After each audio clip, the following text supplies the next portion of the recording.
Hey, everybody. Welcome back to the Neville GAZSP podcast.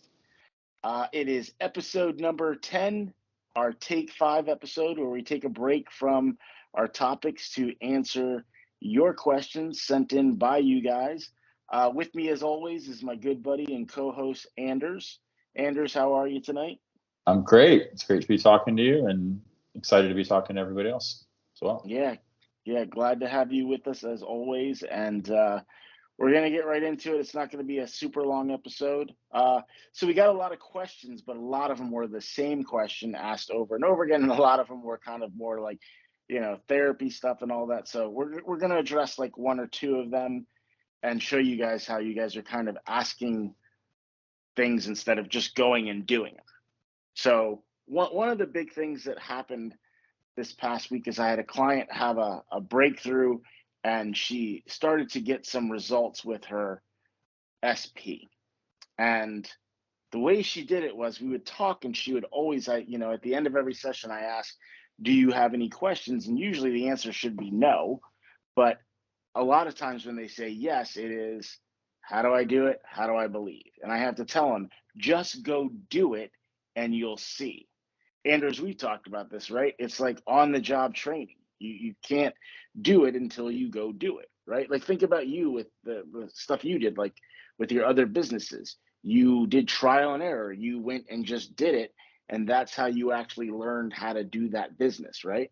Well, it's like learning to ride a bike or learning to ski or something like that. I mean, you can read all the books you want, but you just eventually have to get out there and actually, put on the equipment and give it a shot. Strap on the snowboard and go down that mountain. Take your falls, take your bumps and bruises, but persist. Have fun. Yeah. Like we talked about in the last episode with persistence, when Seth Rogen was asked that question, what's the difference between the people you know that have made it and don't make it? He was like, to be honest with you, the only thing that really separates them is who quits and who doesn't. Who goes and does it and auditions all the time, and who talks about auditioning all the time. Yep.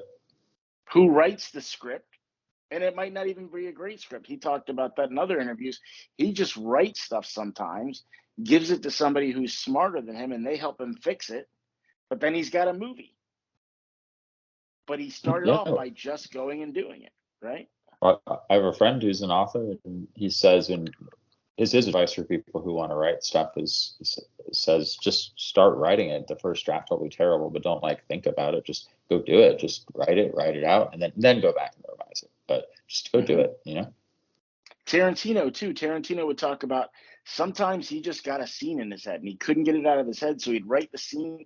He'd write other scenes, and he just had a board in his house where he would start to put scenes together to see what would make sense together, and then from there a movie formed. But he was always doing something. He was always writing the scene, and he would figure out later what made sense in the story. But he got behind that typewriter, behind that computer keyboard, and wrote it.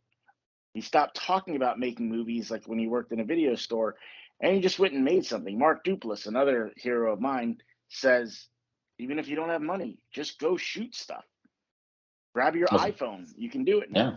Well, it's amazing. Yeah, now you can do all this stuff, and now we've seen it. There are all these people who, just put stuff up online, and it's hilarious. It's great. Yeah, all those videos and shorts. I watched The Fabelmans recently too, and it's basically Steven Spielberg's life story.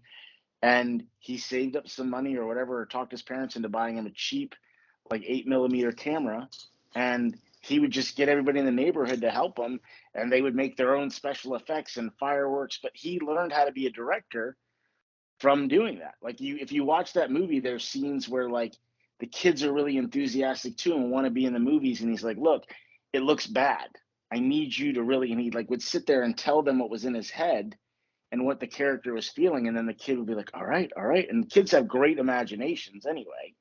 And they would go do it. And these little short films that he would make, even as an adult, when you watch them, you're like, oh my God, I see greatness, So you got to just go do it. So, okay. So let's get into the questions. I got them all here. So the first one is, kind of goes along with what we're talking about. After doing our calming statements, plus affirmations/scenarios of our desires or anything we want to see to build our belief in testing it, we go on with our day.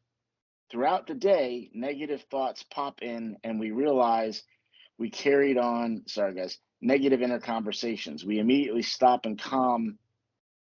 Oh, sorry, this is some typos. We immediately stop and calm and affirm, or is there a better way to shut off these conversations?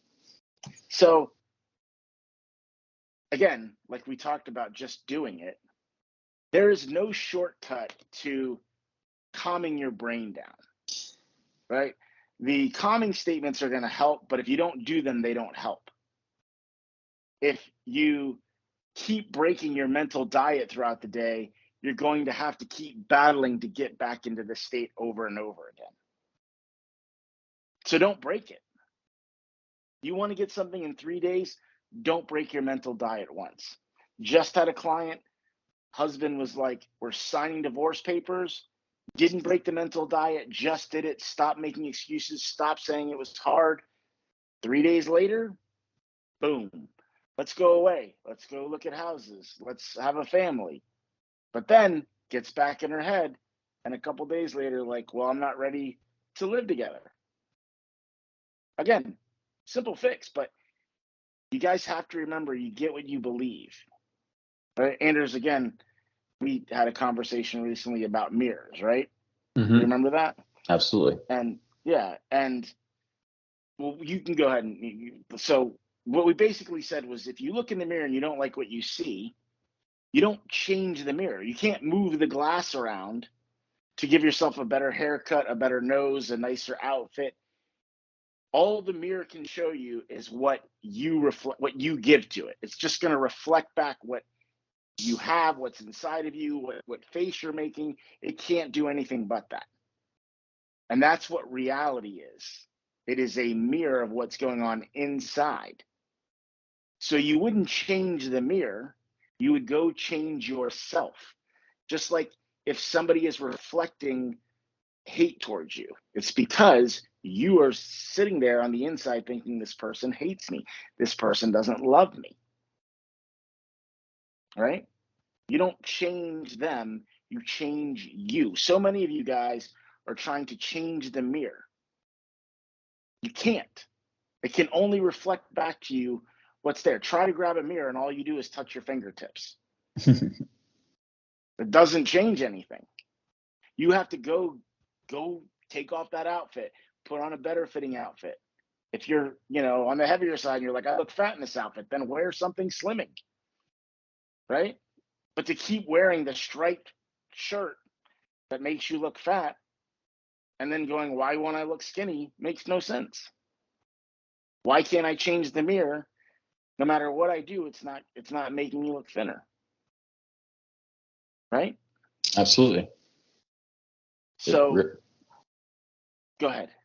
No, I agree. I mean, it is what's inside, and that's what we're here to help you guys understand, is that the kingdom of heaven is within.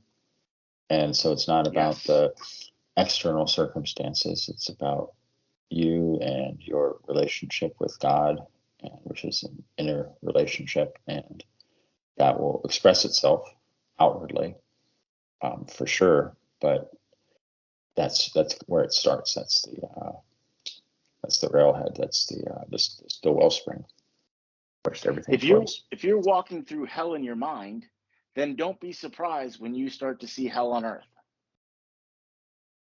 If you're not focused on God and seeing him and being one with him and connecting with him, then don't expect to see that. Now, as soon as you do, he's right there. He never leaves you. He's trying sometimes, I have found, when you kind of go to the bad place, he gives you a little push and tries to put you back on track.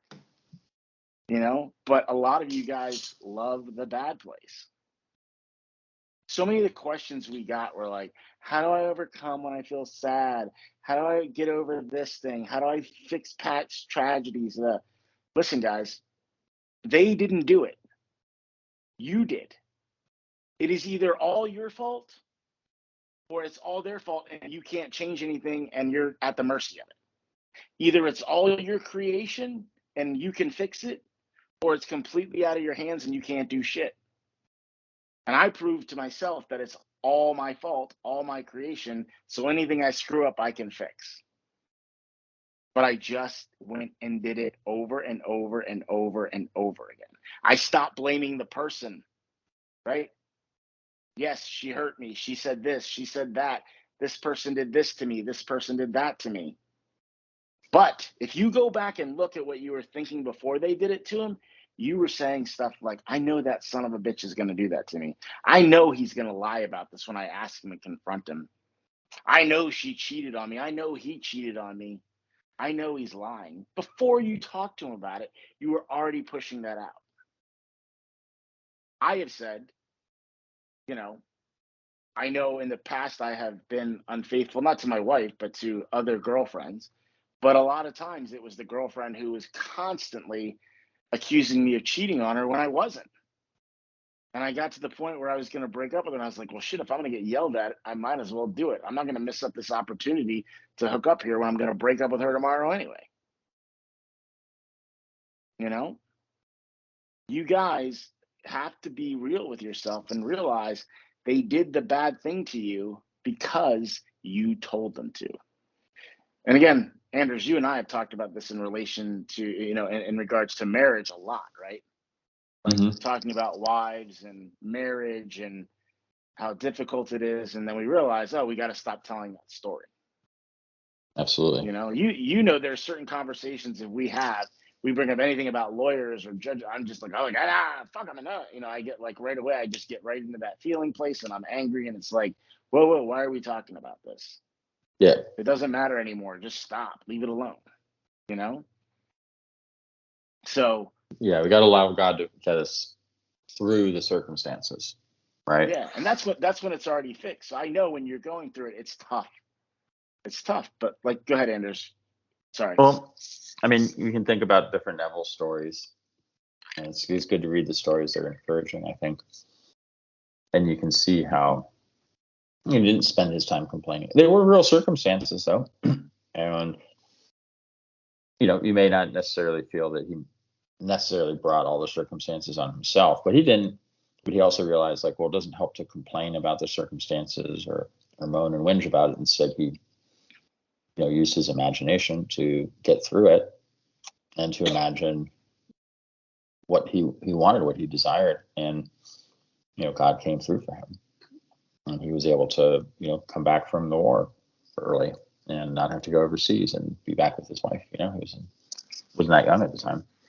So there's a lot of things he got through. And so I think that can be encouraging.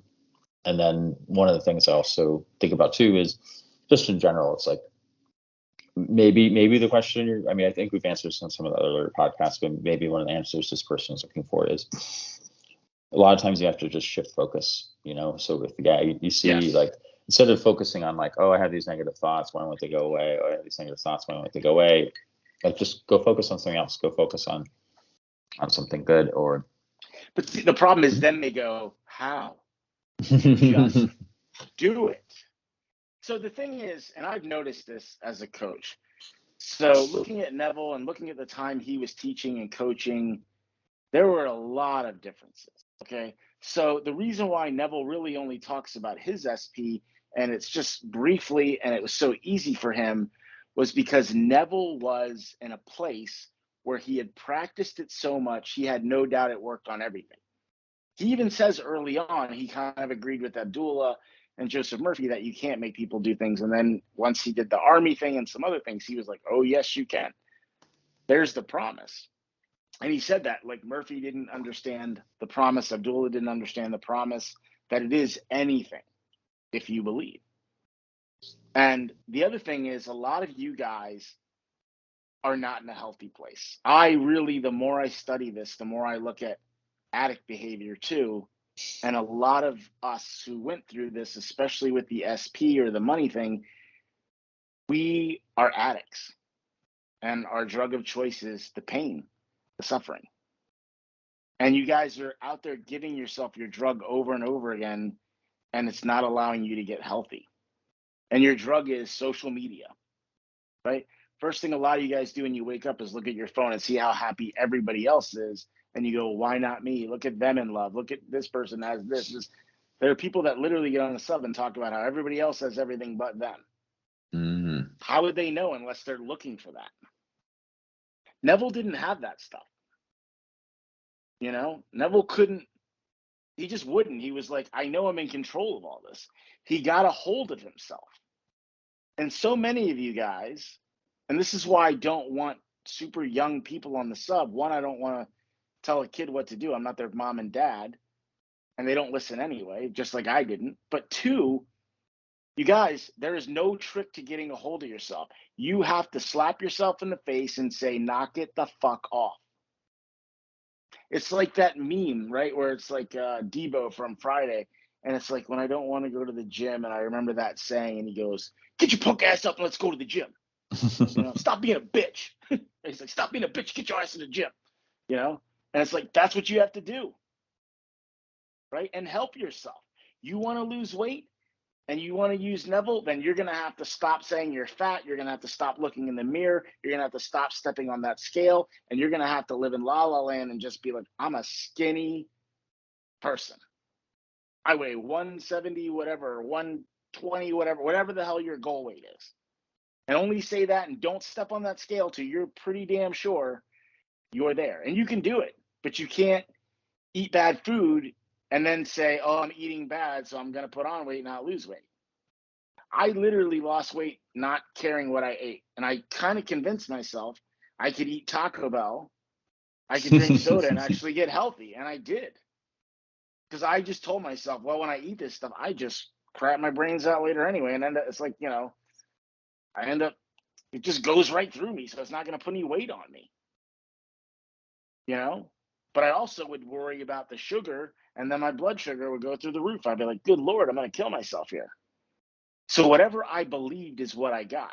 But also, you can help yourself.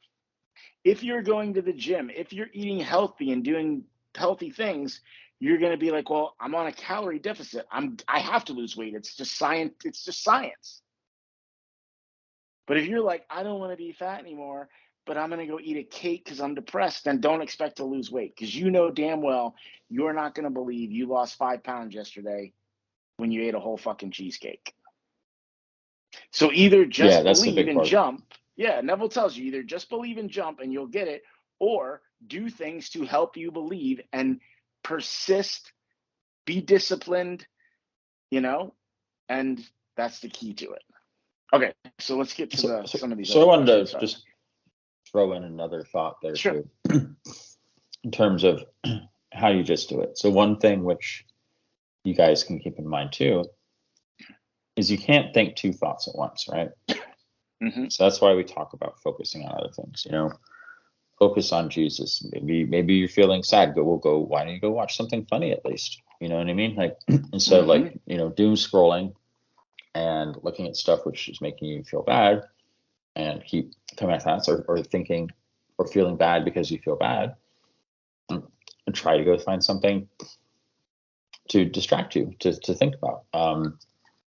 You know, or sometimes like maybe it's like, hey, maybe you could come up with like a thing to do which like focuses your mind on sometimes even just doing a chore or doing something nice for somebody else. Like, hey, you know what? Like for some people might work as like, hey, you know what? I'm gonna go bake a cake for someone or whatever it is. Like do something where it's like, you know, you get involved in it. Yeah, Call of Duty. Remember with that kid? That kid would shoot me as soon as I got in that game, and I was like, this one time I'm gonna come in this game and I'm gonna shoot him in his dick and I'm gonna kill him. And it was my mission. I forgot about the bad stuff. I was like, shoot that little fucker in his dick. You know? Yeah, exactly. So it works. Yeah. Yeah. So there we go. So there's different things, and if you believe it's possible, you know, to find different things to do, you will find them, and you know, it's great. So hopefully that'll be like a practical thing you guys can also take away from this. So that'll definitely work for people. But again, not really a shortcut. You still got to go do it. Yeah, you got to do it. Just believe you can do it, and ask. And if you are having problems, ask God for help, and just be like, I can go do it, and go be distracted, and go, And think about it too, guys. Honestly, like one of the things that would help me with breakups was I would say, all right, it really sucks. I miss her, but, and this is before I learned how to do the whole manifesting thing, but like when I would go through other breaks, I'd be like, it really sucks and I miss her. But like now that I think about it, the girl before her, I felt the same way about and was like, I'll never find any better. But then I met her and she was way better. She was prettier, sweeter, nicer, more in line with what I wanted, matched my personality better. So if it didn't work with this one, man, imagine what it's going to be like with the one it does work with. And I noticed every time I was actually stepping up, I was like, yeah, God took this person out of my life, but I think he only put him in my life so that I could learn more about what I wanted. Because we all make that mistake when we first discover love and we think, this is it, I'm going to marry them. And you're like 20 years old and it's like, no, you're not. Probably not. Because you're not going to be the same person at 45 as you were at 20. Thank God. Anders, think about us back in the day, like when we first met in our 20s.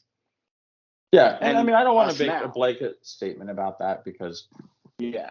like, if you're blessed that you're in that situation and it really it works for definitely you and happens. you're really It committed, definitely happens. like, that's a real blessing. And so that's what actually I hope for everybody is that they do meet somebody when they're young. I wish I met my wife when I was younger, but do I think I was prepared to meet my wife when I was younger? No, I don't. And that's kind of on me. You know what I mean? Like, Yeah. But do I wish that I had been prepared and that we met when we were younger? Oh, absolutely. Like that would be so much better.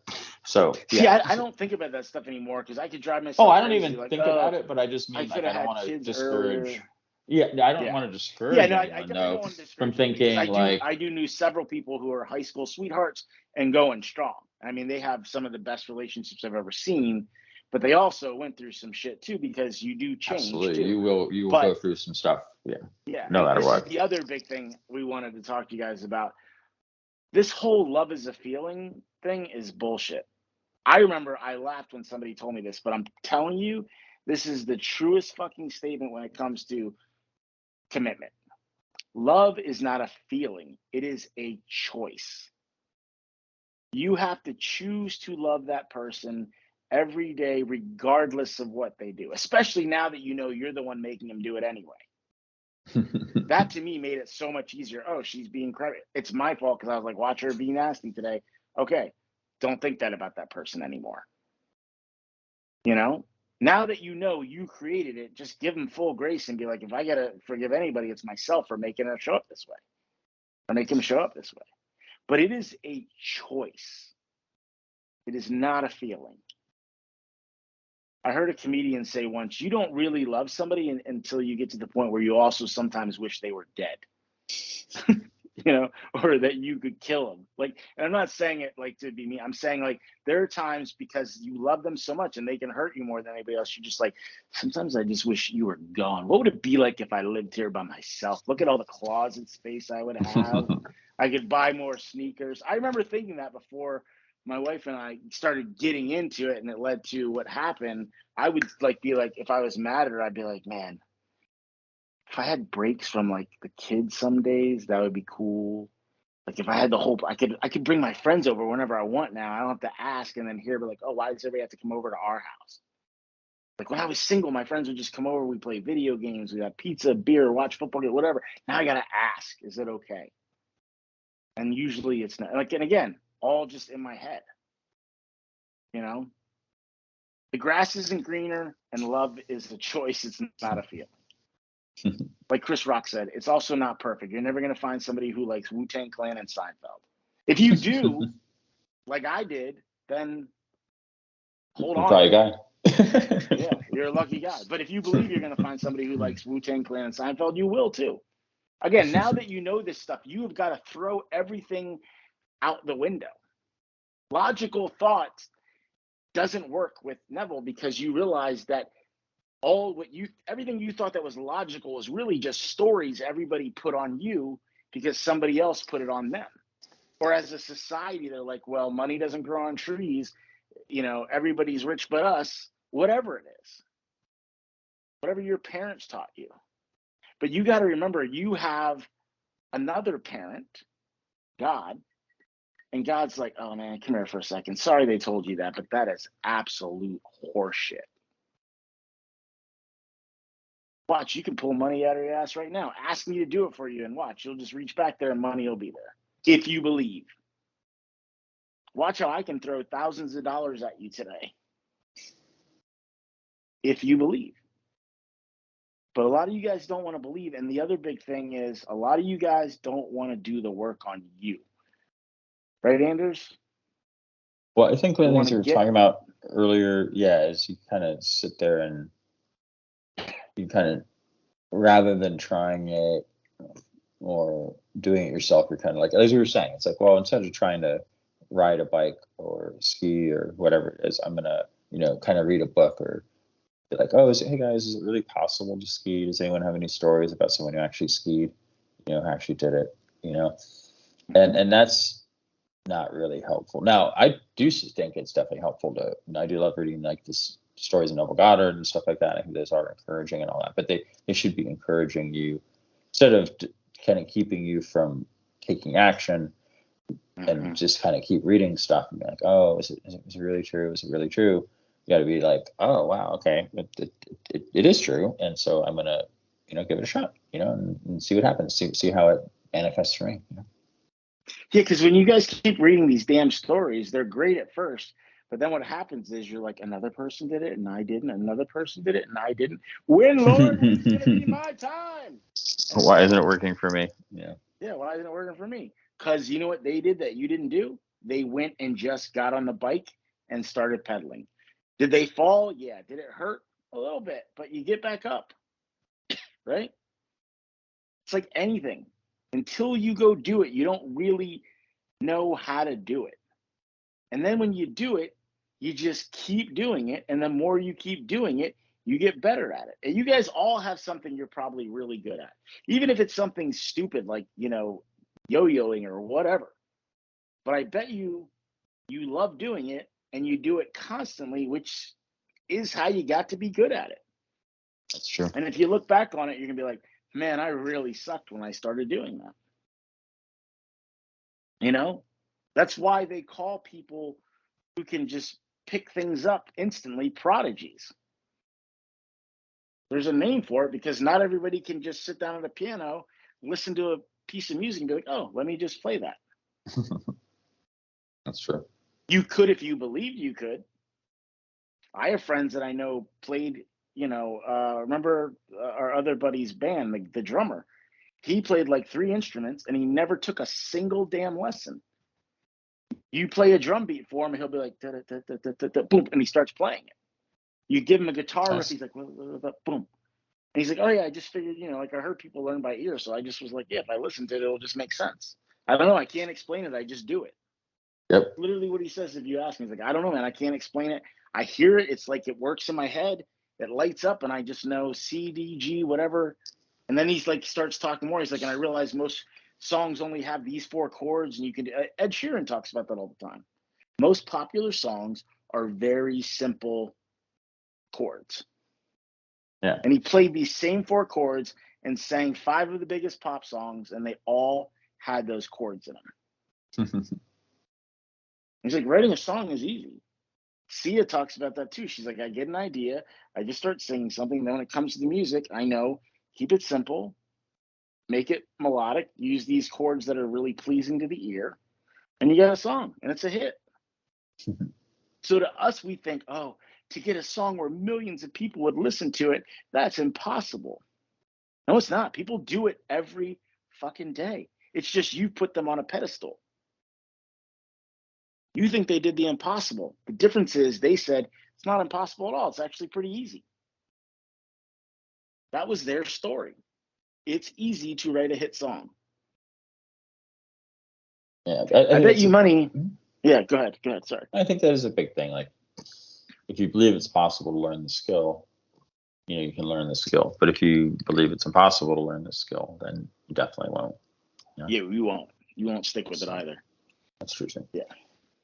You guys got to remember that's encouraging. Persistence. All right, let's get another let's get one another here. question. Okay. All right. How would you recommend incorporating a belief system for a person who has never seen or experienced healthy, fulfilling relationships. For example, when all a person has known is codependency, how do they build a belief system of mutual trust, love, and harmony? See how, again, guys, it's all just how do I do it? How do I believe?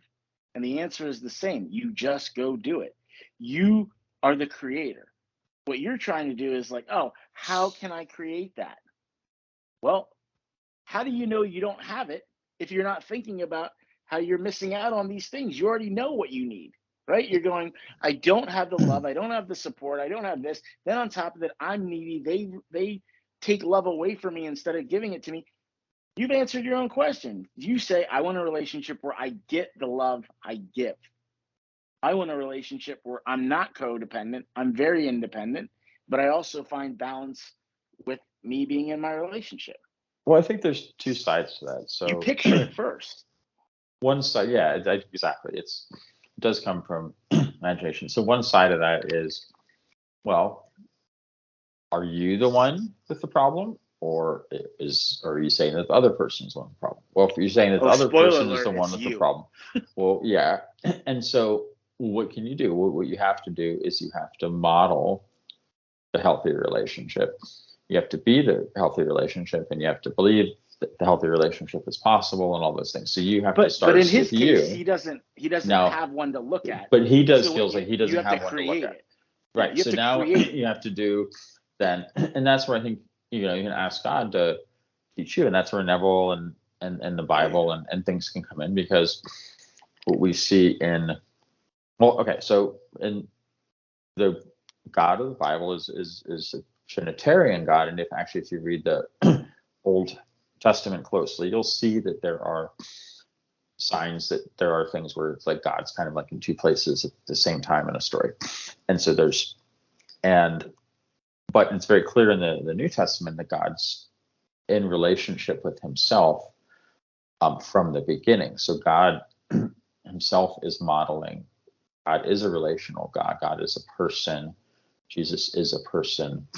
And the Father is a person, and the Holy Spirit is a person as well. That's sometimes less obvious. He's called the Holy Spirit. Mm-hmm. But so God's modeling relationship for us in the Bible, and you can look to get these inspiration to see, okay, let me see, what does healthy relationship look like?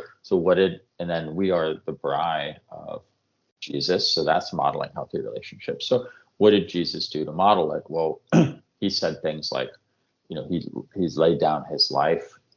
He said that he also said that it says, because God's so loved that he's the one who, it's like we love God because God is the one who loved us. God put in the first effort because Jesus went and got himself nailed on the cross, and he poured out his blood for the remission of sins. So he restored our relationship with God. So he made the first move, right? And so you can see these signs of healthy relationship, and you can also see where Jesus says, I'm going to be he's like, I'm a servant. And he shows to his apostles, you want to see healthy relationship looks like, he goes and washes his apostles' feet. So even though they're like, oh, Jesus, you're so awesome, you're so great, like, yeah, and obviously he was, but he wanted to let them know, like, hey, it's not about me being great, and that you should want to be like, oh, I want to be like, have everybody looking up to me and being like, oh, you're so awesome, I love you. It's about, he went and showed that has a servant's heart, and we're to have a servant's heart. So he went out and loved, and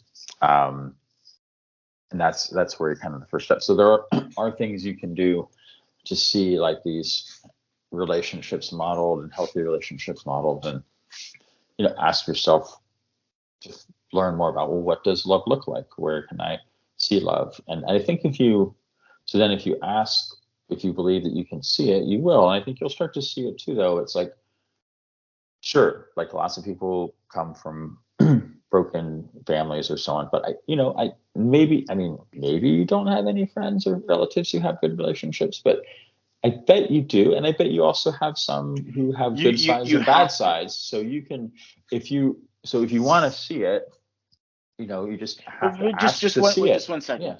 Yeah. You have to have an example of it, because if you didn't, you Why would wouldn't you know want it was lacking. Yeah. Yeah, exactly. Why would you want it? Yeah, I agree. That's definitely part of it. But I know it's the uncertainty, but I think it's like, this stuff is not like, how do you put it? This modeling and all that. It's not like a cut and dry, like, letter of the law type of thing where it's like, oh, there's like a blueprint. I follow the exact blueprint down to the detail. It's like, well, you get into the spirit of the thing. That's why it's called the Holy Spirit. And that's why the Holy Spirit lives within us. And so you get into the spirit of the thing, and then you live it out, you walk it out. And that's how you start. So it's definitely possible. You just have to believe that you can, learn the skill, that you can see it, that you can, see these examples. But if you ask for it, it'll be given to you. Mm-hmm. I hope that helps. Okay. Yeah, I think that to say that you don't have an example isn't true, because again, how would you know it's missing? Absolutely, I agree. Unless you saw an example of it. Yeah, and another way you can get an example of it is you can ask God to show you an example, and Correct. you could ask God to give you that kind of relationship so you can use it as an example. And you have that kind of relationship with God, and a lot of people don't realize that. I think that, and maybe that's really which is why I what left it out. really should look like. Yeah. That's how you know what it would really look like, is because you have that relationship with God, but you're doing to God what others are doing to you, and you don't realize it. Others are taking you for granted because that's your story, but then you in return take God for granted because you're feeling sorry for yourself and like, nobody loves me, everybody takes me for granted. So you start doing it to God, which is the opposite of what you should do. Yeah. Right? You got to give what you want to get. So go give it to God first. The amazing thing is that God demonstrates that he's capable of dealing with an unhealthy relationship on your side, but he's going to go and be loving on his side. So that's why, no matter what. So that's why, even though that's why he came for the sinners. That's why we say love is a choice, not a feeling. Because if it was a feeling, a lot of us would be getting kicked in the ass daily by God, because we're not being reciprocal with the love. And God is choosing every day, no matter what we do, to throw unconditional love at us. And when you realize that, you can't help but turn around and be loving to somebody. That's why I tell you guys, if you choose to love them, even when it's hard, they won't be able to walk away from that. Yeah, God always values us, and he always wants the best for us. Yeah. You also have to find the value or the balance in loving yourself too. So love yourself first, then you can go love them. But if you don't love yourself and then you're loving them, it's only because you want them to love you back and you need something. And when they don't give it to you, then you get pissed, and then you start these conflicts and these fights, and you start these bad stories, and then everything goes to shit. Well, that's what happens too. I think in a lot of cases, what happens to most people is, instead of coming at it from a place of God's love and I am loved by God, everything's like, well, not that everything's okay, but in some ways everything is okay because God loves me. But even though the circumstances and so on aren't ideal, it's not what God's plan is. Like, God's going to help us get through it. With God, things are going to get better and things will improve. So all that's possible. And it also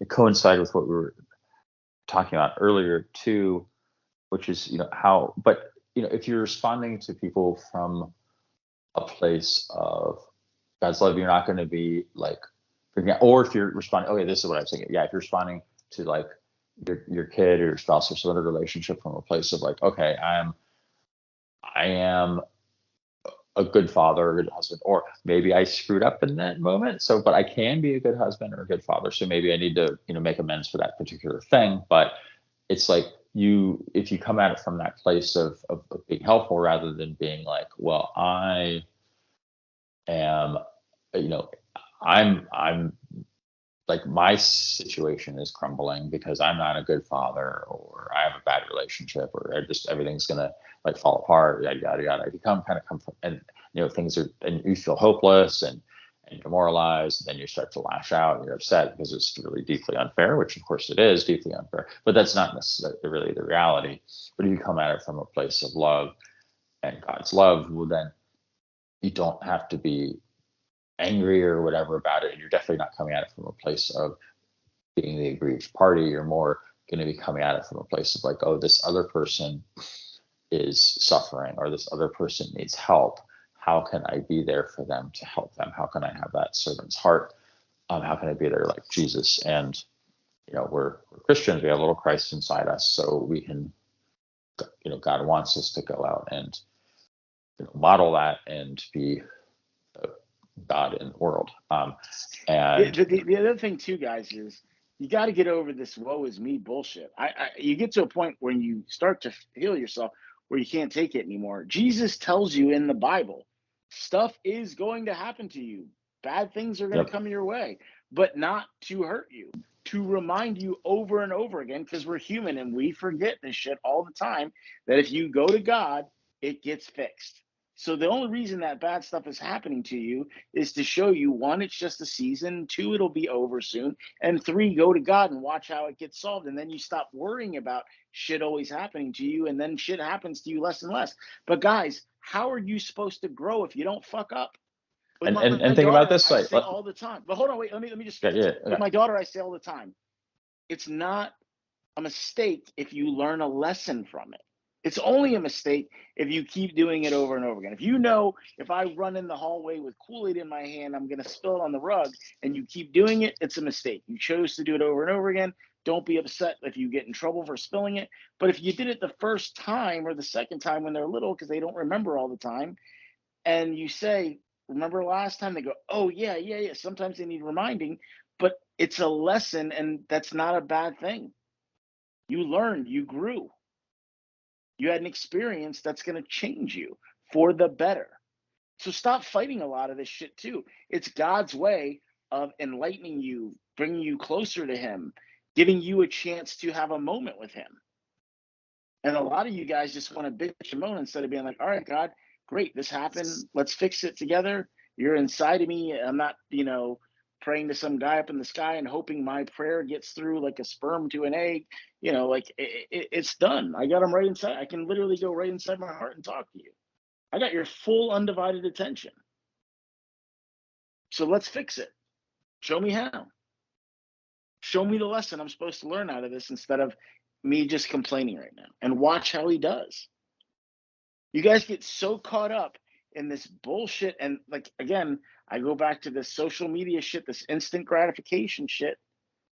I think Anders and I are in that last generation, Generation X, where we had to just toughen the fuck up. Right? Like, we didn't do half the crazy shit. Like, I'm not gonna lie, when you were little, if you got bullied, you got your ass kicked. Nobody shot you, nobody came back and was like that. None of this crazy shit. You took your ass whooping, and you either knew next time I'm gonna fight back, or I gotta stop running my mouth so much. But you learned and you grew and you became a better person because of it. And you realized, I'm pretty tough. I can survive a lot of shit. And then you forgive that person and you learn how to give grace to people. So is that a bad thing? I struggled for years with the bullying. I wanted to beat up everybody I could. And I went around getting in fights all the time when I got bigger. And it doesn't do anything for you. It never took the hurt, the pain, all that away. What made me finally feel good was forgiving them, but not even for them, for me. Because I could say, I'm a good person. Even when people treated me wrong, I stayed good. And I'm proud of myself for that. And like, I'm a little proud I could take such pretty serious ass whoopings back in the day. I get jumped by 4 or 5 kids when I lived in Hawaii. And I was like, well, I'm a tough son of a bitch because like I didn't get knocked out that time. My dad was really good at kind of showing me the silver lining and everything. Hey, at least you hit that one kid pretty good back. That was a nice right hook. And I'd be like, yeah, it was, And you realize it's not so bad. You realize you can get back up. And it's kind of like a metaphor for life. Later, people aren't going to physically beat you up, but life is going to try to beat you down. But it's only doing that because it's to show you how strong you are. It's God's way of saying, lean on me, man. With me, nothing's in the way anyway. Learn the lessons, grow. Don't be afraid. Get off social media too. The shit is just depressing and none of it's real. Those girls you're comparing yourself to, they are photoshopping the fuck out of those photos. Those guys with all the muscles, they're shooting up steroids and they got nuts the size of, peanuts. And you want to be them. Why? Even if he gets a girl, he can't do anything with her. You guys have to start being grateful for what you have and realizing how good you got it, and stop comparing yourself to everybody and stop telling these woe is me stories. Even when good things happen, a lot of you guys are like, so I got this and everything's working, I'm manifesting everything, but I can't get my SP to change it all. Why are you trying to change your SP? Change you. Talk to God. He'll give you the answer. A lot of you guys are going about this the wrong way. You have the wrong stories, the wrong attitude. You're trying to change the wrong person. The biggest thing that helped me was changing me and also reminding myself daily, I can still be better. So fix it. But also saying, but I'm great just the way I am too. But anytime an opportunity comes up, and I don't pass every time, but I don't beat myself up when I don't. I go, next time that happens, I'm going to give that homeless person the money. I'm going to do that thing. I still get fear that comes in.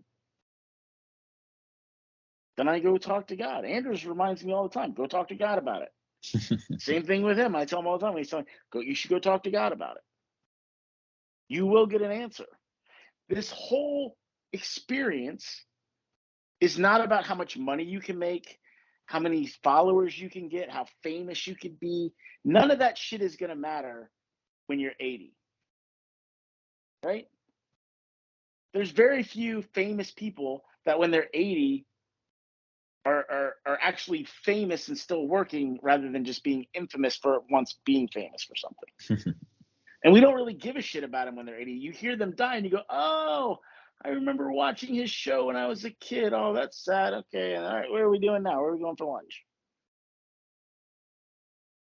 This whole thing is for you to understand that you are one with God. That's it. The irony in that is if you do that and focus on that, you will have that life that you want so desperately, that you think all these other people have, but they don't. That's why they keep doing crazy, weird shit to stay relevant, because they need you to love them. They need you to watch their videos so they can get paid. They need you to follow them so they can be, a celebrity. You're the one with all the power, not them. And you want to be like them. Why? This whole world is designed for God to keep experiencing being man through you, and you to get to experience being God through him and being one. And these stories that you guys tell, oh, well, maybe I can't get it because God's got something better. No, God wants you to experience whatever you want to experience. He wouldn't have put it in your heart if he doesn't want you to have it. So say if I got a desire for this, it means he's going to give it to me. Otherwise, he would be the world's biggest prick. And guess what, guys? Sometimes you get it and you don't want it. But who cares? That happens a lot. It happens a lot. You show yourself, wow, that wasn't as important as I thought it was. And what I learned was that my kids are more important than this. My family's more important than this. What I really want is more time with them. And you become this person who doesn't care anymore about like how much money you have, but ironically, you get a bunch of money. You don't care about who loves you. And again, everybody just loves you. Right? And those that don't, you're like, okay, so what? Because what you're also going to realize is the people who don't and say those things to you, it's like, look at their life and look at yours. If you're in a good place, chances are the reason they don't like you is not because you're a jerk or you're this or whatever they're trying to convince you of. They are, and they're jealous they're not where you are. So give them grace and be like, well, I wish the same success for them. That way they'll take this hate out of their heart and whatever. I don't really care what anybody thinks about me. Because a lot of the people who don't like me, if we were to compare lives, it'd be like, well, I kind of feel bad for him. No wonder he's so angry. No wonder she's so upset. That must really suck. I'm sorry that's happening for you. But you can change it. You can go talk to God about it, ask him to fix it. You know? But I'm a human being, and sometimes too, I'm just like, hey, fuck off. Because that's the healthy thing for me to do at that moment. But then later on, I say, okay, go back and apologize. And, it's really funny on the sub, the people who give me a hard time about the way I am with people are never the person who asked the question. In fact, those people will write me and say, thank you for being kind of tough on me and waking me up to this thing. But it's some other Karen who comes in and is like, you can be nicer to people. Blah, blah, blah, blah, blah. No, that's enabling. It doesn't. When you go to rehab, they don't enable you. They're like, okay, well, look, don't tell anybody. I want to give you a couple of hits here. We'll just do a couple more shots of heroin. We'll just take it down a notch, No, they're like, I'll drive you to the that. crack You want to get house. clean. Yeah, I'll drive you to the crack house. Just run in real quick and get a little crack. Just a little, though. Right? Yeah. You're trying to lose weight. We'll go. Here's $5. I'm not going to give you 20. Yeah. You get one cheeseburger, not 20 today. No. They're like, that shit is killing you. You stop. You go cold turkey. And you got to go through your withdrawal. And you got to realize relapse is part of recovery.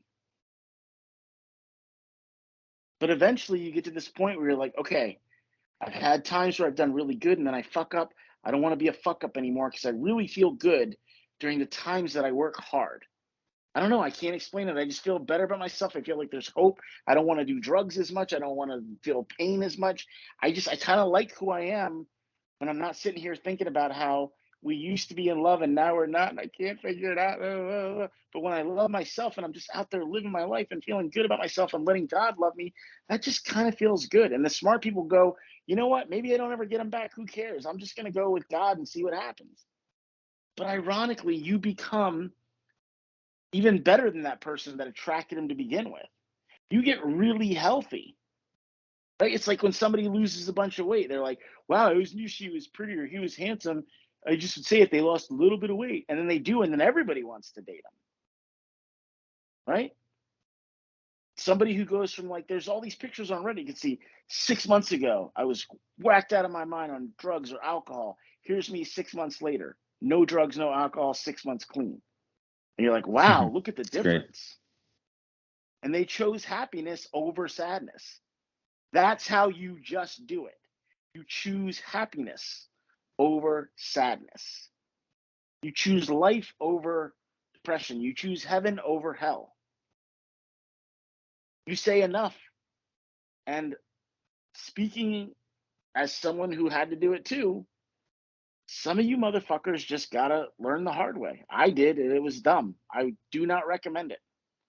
No. Hitting rock bottom sucks. You might not make it back. I almost didn't. I've been very clear that I almost killed myself.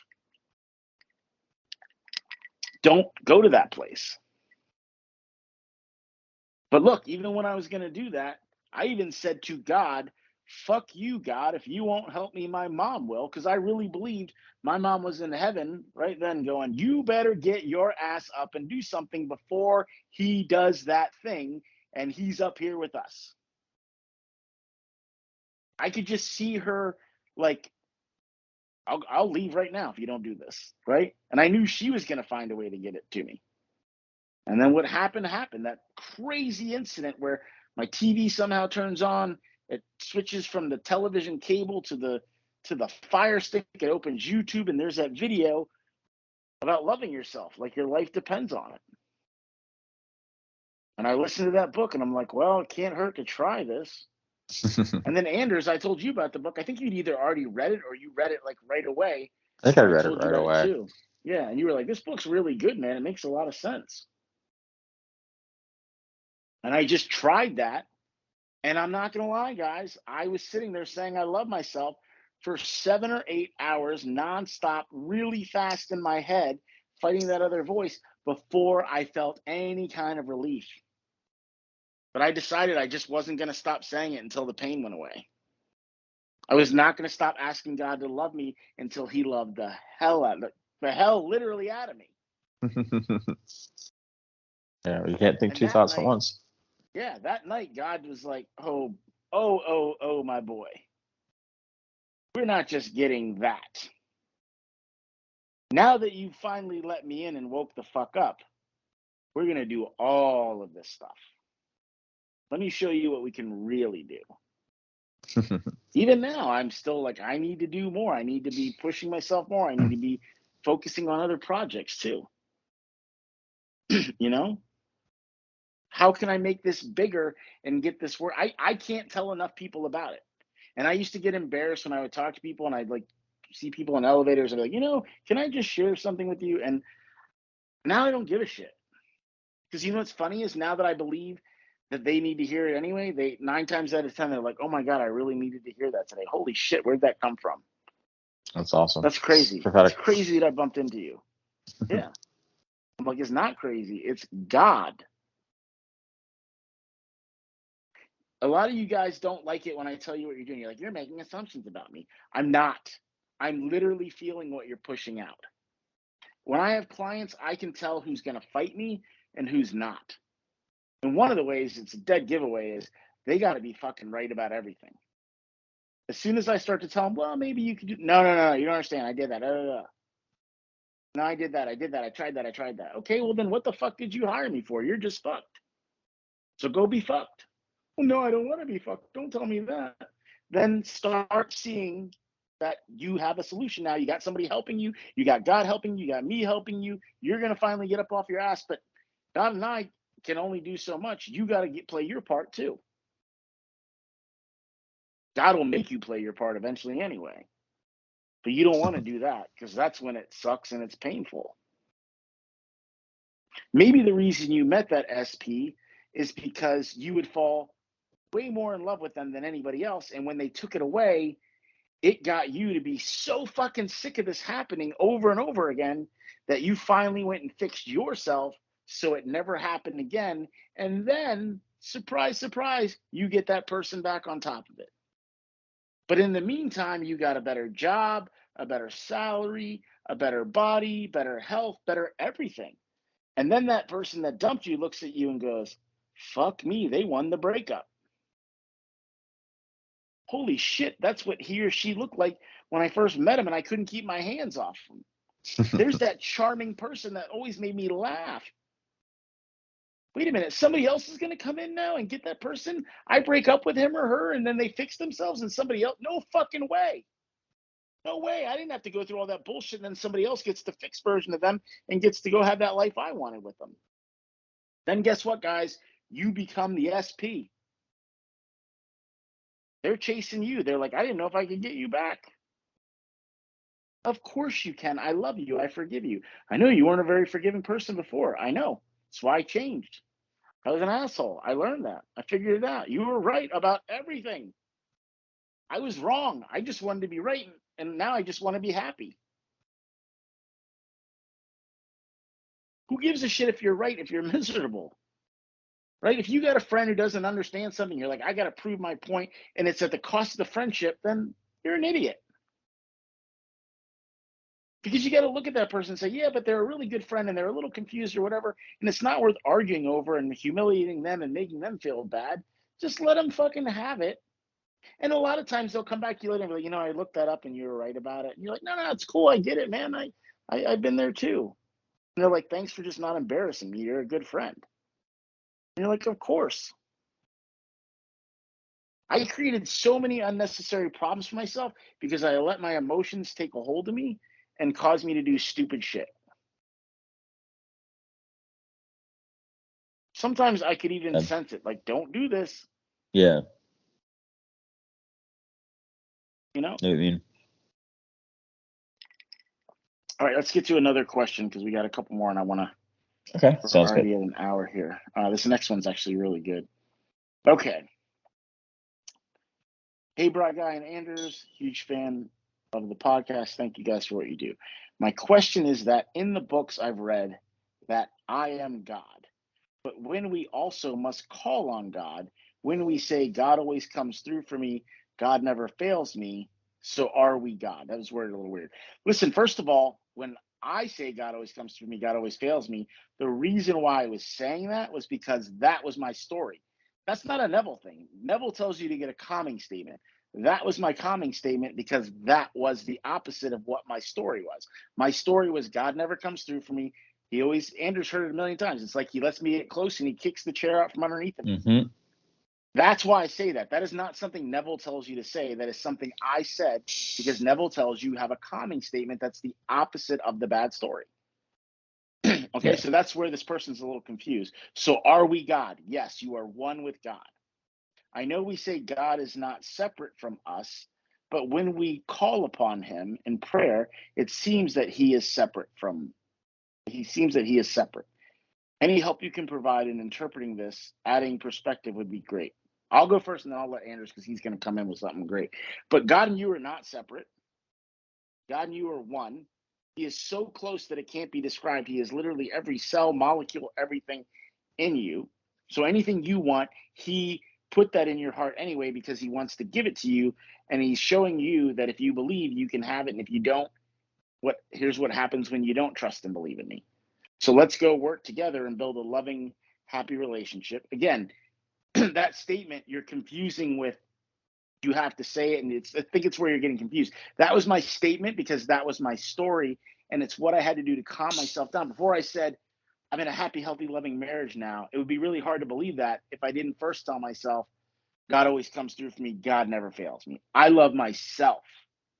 I am loved, and I did all of those nonstop until I was like, it would be like trying to tell me the sky wasn't blue. I'd be like, no fucking way God doesn't come through for me. He always comes through for me. He never fails me. Of course I love myself. Are you crazy? I can't stop loving myself. I'm fucking awesome. Of course I'm loved. Look at all the people that do all this wonderful shit for me. My friends who stay up talking to me. My buddy Anders teaches me about God and calms me down and is like, dude, I'll listen, but like this isn't gonna help. But like if you need this, right? Like so much to be grateful for. Then when I get all that, I go, I'm in a happy, healthy, loving marriage now. Really easy to believe. You guys just want to say your affirmations really quick and be done. Well, Brian, because it's interesting too, because it does seem like it's like what we were talking about earlier. It seemed like you shifted into a place of being loved, right? In that story you just told us, and so that helps a lot. And then that's a key concept I've found is if you want to experience the love of God and have that as your foundation. If you guys just sat there all day and told yourself God loves you, he would be like, yes, yes. And you would feel love like you have never felt from anybody. The only thing I can think of that comes close to it is the love I have for my daughter, for my kid. Like just looking at a child, you can't help but just be like, wow, I would do anything for you. You're the main character now. And we are God's children. Yeah. And if I love like that here, I can't even begin to comprehend the way God looks at me. Yeah. It's definitely close to that. But I still, like, I can't express enough in the English language or sign language or anything, affection, anything, how much I love my daughter. And I know she loves me that way back because she's literally said to me, both of them, I can't stop saying how much I love you. I can't stop hugging you. I need a kiss. Can I have a hug? I love you. I love you so much today. And usually it's right when I'm thinking, I am loved. I am loved. I'm a good husband. I'm a good father. I'm a good provider. I'm a good whatever. People will literally show up and be like, man, you're really kind of kicking ass. You're a really good dad. I remember for Father's Day, I'd always wanted to hear my dad tell me I was as good of a dad as he was. And he did this past Father's Day. He was like, I got to tell you, man, you have surpassed me. And I was like, no. He's like, you were just way better with that kid than I was with you, Dad. Like, I was okay with time. I was, and I'm just like, no, Dad, you were always there. I'm still trying to be half the man he is. Of course. But he sees too. I went from that guy who was like a mess and like just trying to hold on with a baby to like now I got my shit in gear. I know like you pack stuff the night before. You don't procrastinate when it comes to kids. You double check. You leave notes on the door if you have to. Remember teddy bear. Remember water bottle. Make sure that everybody pees before you leave. My front door has Post-it notes of stuff I got to remember, and then if I can pack it the night before, don't forget lunchbox and refrigerator, don't forget water in freezer so that it can thaw, like all that stuff. But if I do forget, I'm like, all right, we left it with enough time, because I still also do that, where I can stop off and get a water bottle for you. Yeah. So it's like you adapt, you learn, you grow, you become better, and then you're like, no matter what comes at me, I'm super dad. I got this shit. You can crap your pants and I'll have you changed in no time and fresh and clean and back on the playground. Again, help you. Yeah, so God cares about us like that. That's the reality. He's got it all fixed for you already. But you are not separate from God. You are calling upon him, because Neville said, that's why we talked about that one lecture that we're going to go back into the other part on it. He said, if I've ever misled you, God is your wonderful human imagination, but I don't mean God is your imagination. I mean God is God, and the way you talk to him is through your imagination, because God is creation, and all creation is through imagination. So that's the language. That's how you talk to God. Yeah, and I would say that God is the creator, and the creation happens through imagination, and creation is God's creation. Yeah, that's what I would say. That's a like, let's say you're a project manager and you're trying to explain it. You're literally visualizing it first to then describe what you see in your head, so that other people can then imagine that too and be like, now I know what it's going to look like. Okay, so it's going to be a box. It's going to be this tall. Oh, okay, like a skyscraper, like a this. Everything is imagination. The phones we're on, the earphones we're using, the glasses I'm wearing, the shoes I wear. I like those shoes better than other ones because somebody had a better imagination. The guys who make Jordans have a better imagination than the guys who make the shoes that pay less. That's why I don't want to wear their shoes, and I want to wear Jordan shoes. He embodies things that I want to embody. I look up to him, so I'm like, okay, good. He's a fighter. It's kind of crazy. They're not really that important. If they keep your feet from getting hurt and you can walk in a comfortable, that's all you really need. So, okay. So hopefully that answers that young lady's question. Well, let me. Okay, go ahead. So the question was about, really about God being separate from us, right? Mm-hmm. And so I think, Neville, a big part of what Neville is trying to hammer home is that God's not someone out there who's distant and separated from us. It's God's our imagination. God's inside us. God's right here, right now. He's with us, and everything's like flowing from God. And then I think the Bible is clear that the whole point is that Jesus is modeling a life of someone who is at one with God. And so the Father is not the Son, so he's praying to the Father all the time, but he's also saying God is with him all the time. He's one with God, and he's the way to the Father, and those who know the Father are those who know him.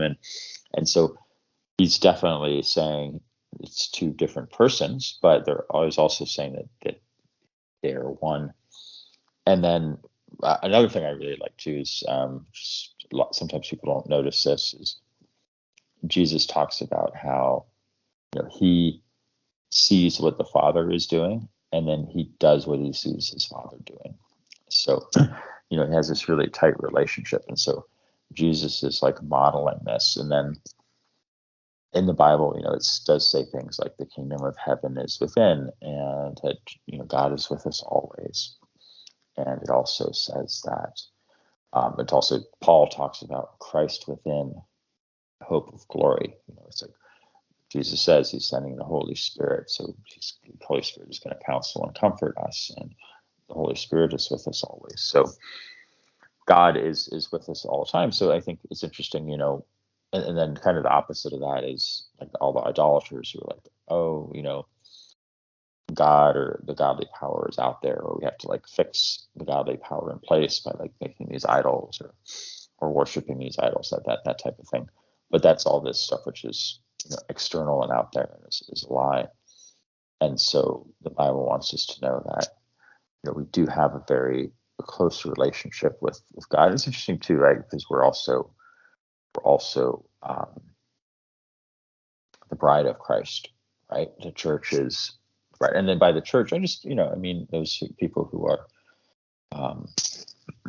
believers in God and relationship with God, and not just people who go to a building or something. We're called to be church. We're called to be members of the body of Christ, his bride. And so you could say, okay, so we're bride. Well, I mean, the Bible also says that husband and wife are in the marriage vows, right? They become one. They're one flesh, right? So yeah, they're obviously they're separate, but they're also so unified, and it's not on the level that so we are one with God, but it is true that we are also distinct personalities. But I also think in a lot of cases, though, God does want us to, like we have a saying, one, two, let Jesus step through. So we want to get out of the way so we can allow God to express himself through us.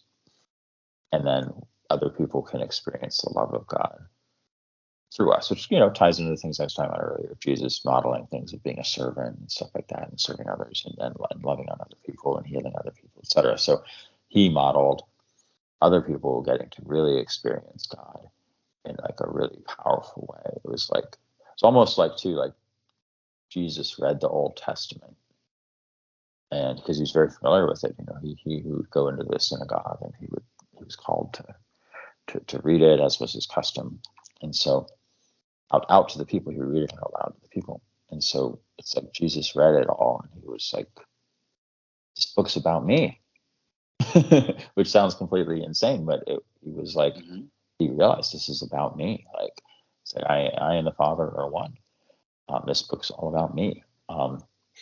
And so there is that real unity there, but we also, in the Bible, it's also believed that there is unity, and the Lord, the God is one, and that's very clear. But the Lord, the God is also the Father, Son, and Holy Spirit. So I hope that helps clarify it. That in some ways, you could say it doesn't clarify it, because it's like, well, that sounds kind of crazy, having these things be.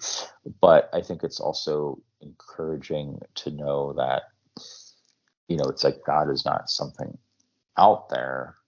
Or it's interesting too, because sometimes, I don't want to rain on people's parade, but sometimes people are like, oh, well, I feel closer to God here or there. And that's great. If you feel closer to God doing something, that's great. That's wonderful. But it's also like, well, God's been with you this whole time. Is I guess what I want to say. He's not leaving you. He's always around. He's like right there inside you, or at a 90-degree angle to reality, however you want to look at it. He's always right there. And it doesn't, being up higher in the sky doesn't, really make you closer to heaven. But hey, if you like going up on a mountaintop, that's great. If you like going into a church, that's great. That's wonderful. But he's, you always have that close relationship. So I hope that clarifies that. Or okay, so I'm gonna answer this last question here, and then I'm gonna quickly go over all those like little questions that you guys have asked a million times, so you have a reference you can go listen to. And okay, I used to do affirmations a lot, but now I do SATs, mental diet, and meditation. You don't really need meditation. I mean, I guess Neville talks about it a little bit, but this to help me stay focused. this is where a lot of you guys do the same thing and you don't realize you're answering your own question. How do you deal with the need to know why? I can get into living in the end states, but sometimes I feel so great and powerful, then I start thinking about how it is going to happen. How do you deal with that? I don't like to think about the how, but sometimes it just happens it's just happening in my head. I know thinking about the how implies I'm not in the end. And is it correct that basically God equals imagination? That's what I thought from reading Faithful to God is faithful to your imagination. Okay, so a couple things here. The way you stop worrying about the how is when it starts to try to creep back in, you shift and go back to your mental diet. You go back to whatever exercise got you living in the end, and then you keep going back to that all throughout the day. And then you keep going back to the place where it makes you feel like you have it and you feel good about it. But a lot of you guys don't keep persisting in that. You do it just enough so you get relief. And that's why you'll know you're not there, because as soon as you stop doing it, you start wondering how, when, why, is it possible? It means you didn't do it until you believed it. The Sabbath means you will not change your mind. It's as good as done, and it's a calmness that you have never felt before. But you can't get there if you don't persist in going back to the state over and over and over again. And Neville tells you frequency over duration wins every time. You can do it for 2 hours out of the day. But if you're in the state for 2 hours out of 24 hours versus constantly going back to that state all throughout the day, it's going to take you much longer. He flat out tells you that. And every time you go to doubt about it, you got to say, am I going to sit here and doubt and ask how or why? Or am I going to say, fuck it, God's got that, and he'll show me? And just not focus on that, because by focusing on that, I'm guaranteeing I will not get it. I cannot be thinking I don't have something and then believing that I have something. So I need to go back to whatever I was doing that made me start to believe I had it and stay in that place until when I stop doing it, I don't go back to, but how, why, when? It's all about persistence. You guys don't want to do the work. You want the Instagram instant gratification. It's not going to happen that way. Well, I'm slightly curious, like what exactly it is that is causing the disturbance, but I don't think it's probably not that. The disturbance is they get in their head again because they didn't finish it until they believed it, and then they go put on a movie that makes them sad, right? Yeah. And they go, but how? Like in that movie, it made sense that he came back, but in our situation, we had a worse fighter. I said this about her mother or whatever, and then you start getting in your head. Who cares? Do you really care in the end how it worked out, or do you care more that it worked out? Well, I could give a shit how it worked out. I think that, yeah, well, I think the key thing is, and you can just go look at the Neville stories, right? It's Abdullah tells him very clearly, he's worried about how to get back. He's like, you are in Barbados. And so he's just like, gets mad at him and it's like, slams the door. And then, when these other stories, Neville just talks about, he just stays focused on the end. So it's like, okay, well, it just doesn't think about how. He's like, and then, so he just doesn't do it. And he just stays focused on the end and he keeps going back to. But he literally tells living you, in that. I realized it was not my place to wonder how, Correct. when, any of that. It was God's. And then either giving it to him or I'm not, Sorry. I guess for me personally, what might help for me is to, be thankful and be like, wow, God, you're going to surprise me. Like, this is exciting. Like, I can't wait to see what you're going to do. I can't wait to see how you're going to like make this manifest. Like, I'm so open to like the bridge of incidents. You just got to be open to it and excited about it. And, I've seen that. And, I told a story earlier about I had to go help find a backpack for a friend. And I knew that the how was not going to work. Like I knew I had to go someplace to go look for this backpack because my friend wanted me to, but I knew the backpack wasn't going to be there. But I said, you know what, God is, I have a feeling God's going to do something. And so if I just be open to the how, and then sure enough, God like found a way to manifest the backpack. Didn't make any sense. But I got that backpack back and it was full of like a laptop and an iPad and it just really helped her heart too. I mean, it was really encouraging for my friend who lost her backpack to get this back, and so it was pretty miraculous. And if I had spent all this time like worrying about the how, I wouldn't have gone to. Yeah, I wouldn't have followed the that's where steps I followed to get the backpack. that's where they make that mistake. They start going to that bad place instead of just saying, "Who cares how? I know God. God loves me. God wants me to be happy. God doesn't want this bad thing to happen to me. This bad thing is happening so that God can show me, no matter what craziness comes into my life, if I call on Him, He can make it happen. So let me go do that." And Exactly. I was that's like, you know why what? that worked out for Anders, and it doesn't work out for those of you that don't do that. I was like, I'm not going to worry about how it's going to work out, because I definitely know and try to figure out ahead of time how it's going to work out. I'm just going to go out and be available to what happens. And I was available to what happened, and things happen, and you got, that's why you got to be, Neville talks about this all the time. Like, you got to be open to the Bridget incidents, and you got to be open to, what's happening around you, being part of the Bridget incidents, and not like, hey, how does God want to bless you? And some people say too, like, God's going to not bless you the same way every time. He's not a mechanical thing. So you got to be open to how He's going to bless you, and then just let Him bless you the way He wants to bless you. And again, not that goes deny, back to just fucking do it. Yeah, like, not be like, oh, I'm not gonna do this because, or oh, this can't possibly be part of the way He's gonna bless me. Like, you gotta be open to these things.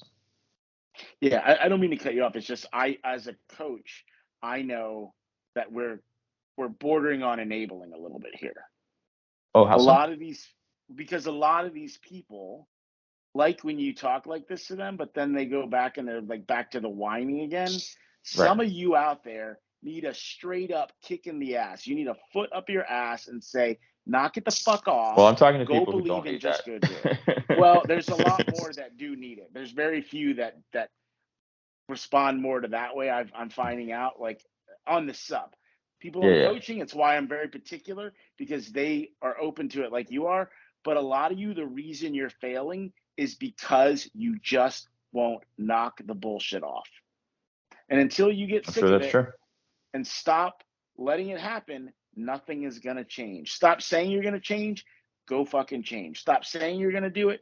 Go do it. Stop saying I'm sorry and show you're sorry and never do it again. You guys, a lot of you guys, and again, speaking of myself, big talker. Talk doesn't do shit.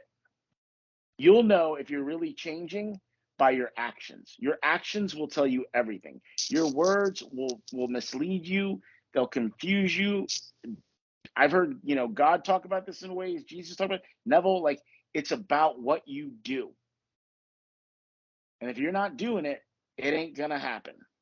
Just because you can do it doesn't mean it will happen. And a lot of you need to hear that, because it's going to be the difference in learning the lesson and finally getting what you want, and having to repeat it over and over again, and each time it getting harder and harder. You need to start grabbing yourself by the balls and saying, enough. Knock it the fuck off. Get tough. Stop being a victim.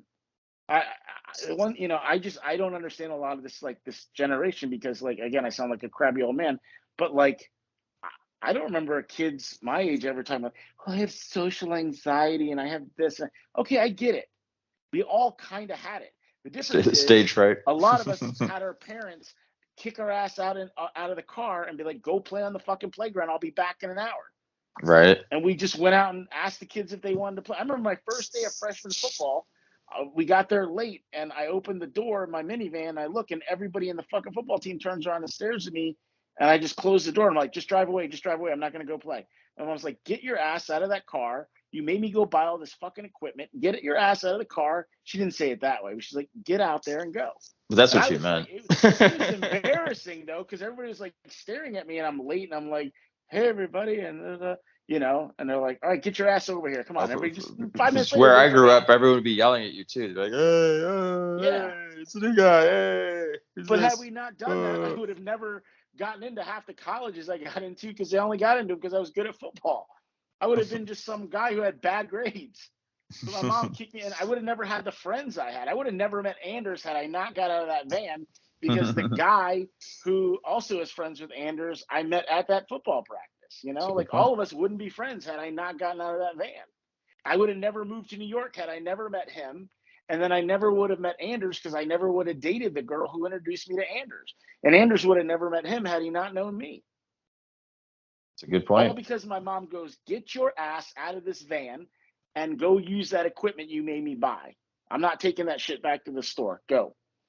And I was like, okay. And I was like, I need to get out of this van because everybody's listening to my mom scream at me about being a pussy as I'm about to go walk out. A bunch of guys I got to go show I'm tough to. So I need to be like, oh, wherever, mom. And I got out of the car and I was like, fuck it, let's do this, you know? But I also learned being insecure, being anxious, it doesn't do you any fucking good. You feel really good when you sack up, you know? And people respect you when you do. I remember in college, the first day of college, they pick a freshman and they're like, we're going to drive your ass off this team. We're going to all just, it's called a get 'em day. They'd be like, who we getting today? They walk in the locker room. When you're getting there, you're all confident. You're like, oh, I made it. I'm playing college football. They're like, who we getting today, boys? Oh, shit. Look at Brian. Brian, I don't know. He's getting a little too, he thinks the coach said some nice shit to him yesterday. I think we need to show him what the fuck is up. And I was like, I remember in college, they were like, who wants to go first? And I was like, you know what? If I say me, they're going to come at me hard, but they're also going to like not come at me as hard because they're going to be like, at least he has balls and he's getting it out of the way with. So I said, me. Jumped up and they're like, oh shit, look at you, freshman. And I didn't say, I wasn't like, I'll fuck you. I was just like, okay. First guy they had, I remember his name was Buck Manning, 6'7", 300 and something pounds, pulling guard, and I'm playing linebacker, and I come across, and Buck hits me so hard, I see a white light. I would get up, and I'm like, oh my God, what? Like, that was, I've never been hit that hard in my life. And Buck hits me and just says, welcome to college football, bitch. And then I get mad, but I don't go like, fuck you, Buck. Da, da, da. I go, Buck is like 6'7". I'm like 5'11". I got a low center of gravity. Buck, I know, is going to pull this play because coach is testing me. They're testing me. My head goes right into Buck's nuts, though. And Buck ain't wearing a cup. So Buck pulls, runs at me, and I just run as hard as I can and just stick my helmet right in his fucking fat gut in his crotch, and Buck goes down like a big old tree. And then I stood over him and put my cleat on him, and I go, welcome to low center of gravity, bitch.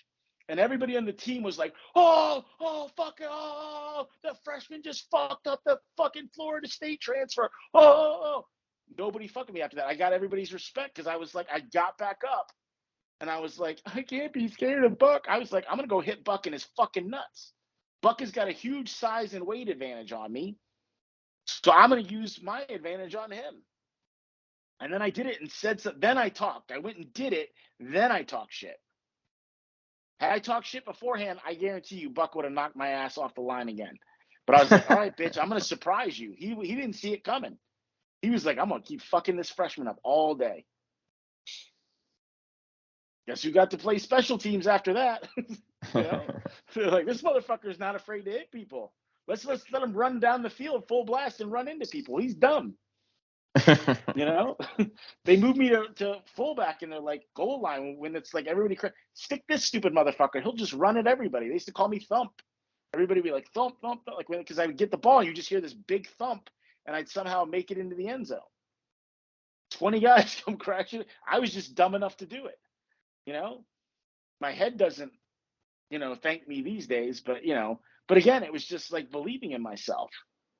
You know, and then once I believed in myself, other people believed in me. By the end of that freshman year, when they were doing get 'em days, they were coming to me and they're like, we're going to sick him on you. This motherfucker's bad. He's a tough little dude. Because again, I was a lot smaller than those guys too. I was trying to keep up. They were bigger, you know, like you learn so much in college. It's so much faster. Everybody's bigger, stronger, everything. But those guys I remember when I went to my college, like some of the guys on the football team, I was like, man, I didn't know they made like dudes this big. Mm-hmm. You know, it was pretty wild because like, you know, it's we had some good athletes at my school, but didn't have that many people who were that big. But yeah, in college, you know, you just see the cream of the crop. So yeah, and they were like your height. Exactly, yeah, my height, but like your build.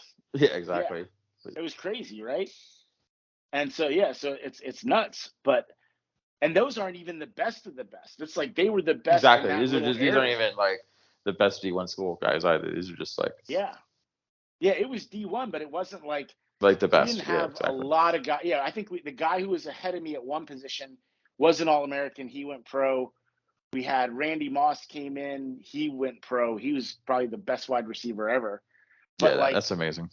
the only reason Randy Moss came to our school was because he got kicked out of everywhere else and he didn't want to talk to anybody. I heard the other day, Julian Edelman talking about when he was on the Patriots with them, and he was like, Randy Moss was just kind of a loner. He'd be like, Edel Dick, Mm. shut the fuck up. Like, and he's like, anytime he tried to say, he's Edel Dick, go make my coffee for me, And yeah, when he got to school, there was an article where he was in Sports Illustrated and said, I don't give a shit about anybody on this team.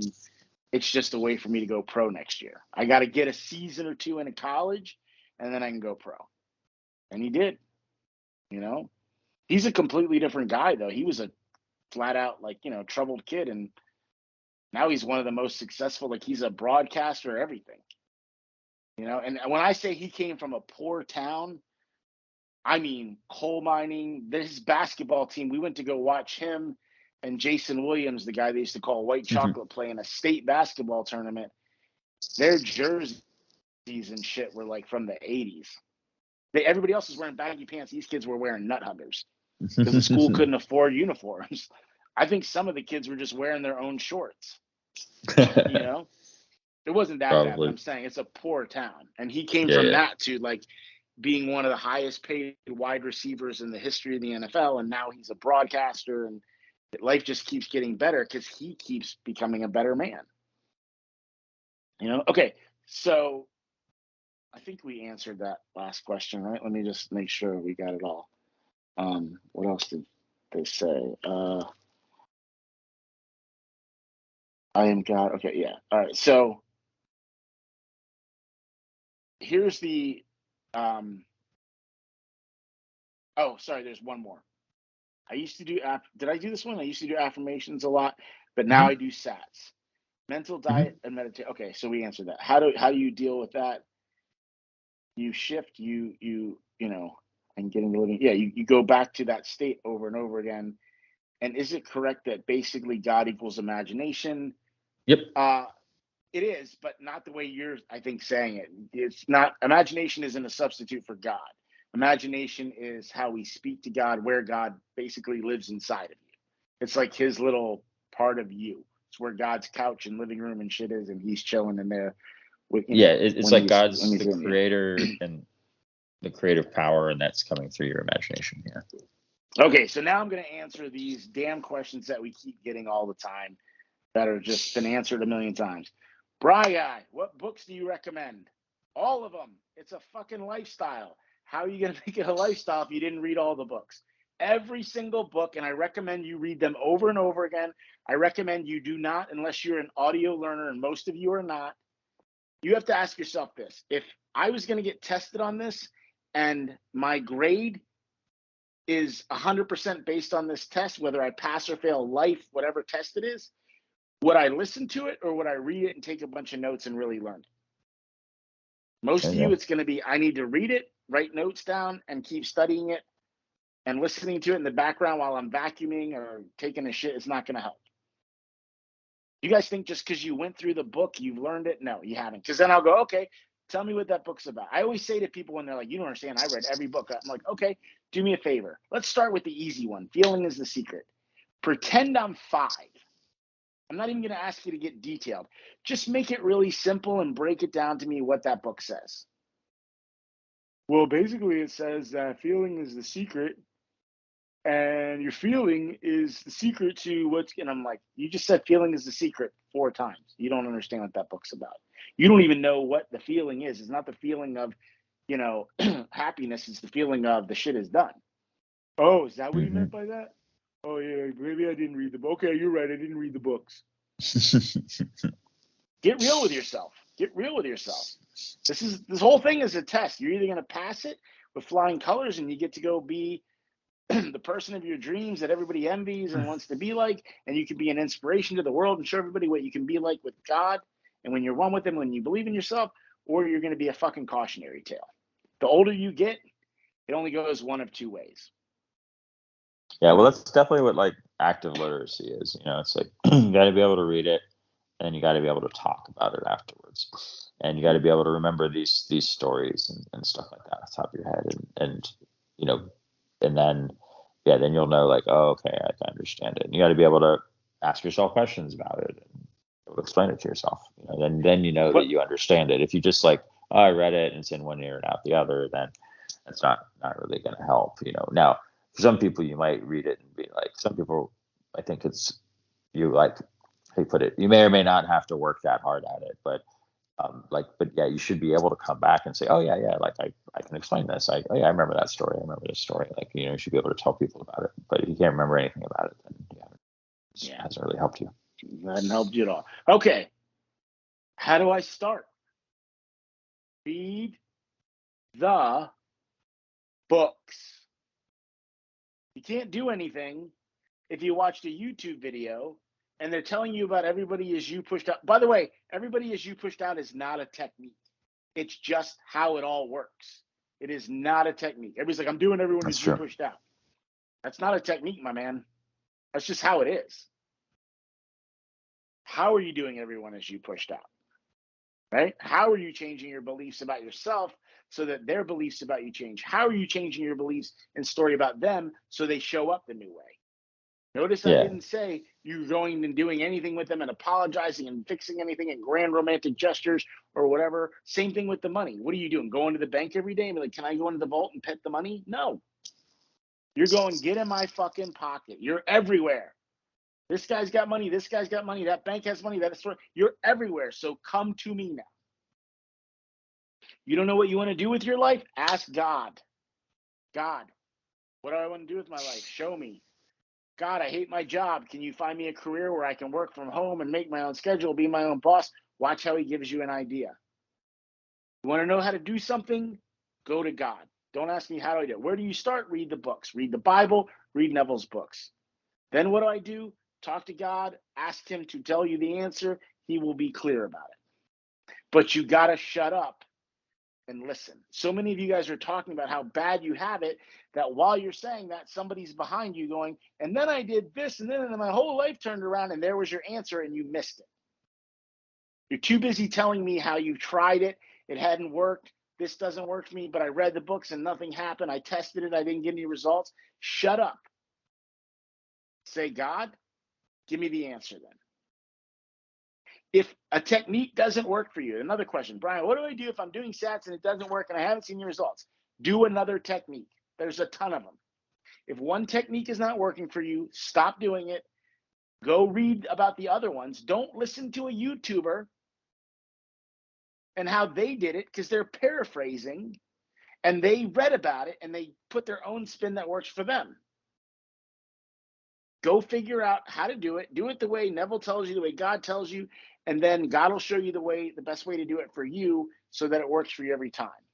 And then you've also got to tell yourself it's gonna fucking work. Find what you can believe in. Yeah, what do I do when I want to give up? You don't. How do I not give up? You just don't. You persist. You go, do I want to not get it? Because if I stop, I'm definitely not getting it. I will not get it.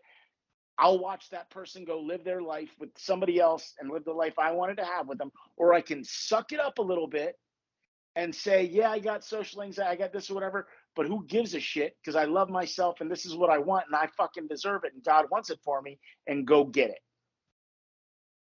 Fear, you're not, let me tell you something. You guys tell me you don't believe in the bad story and you know you're the creator.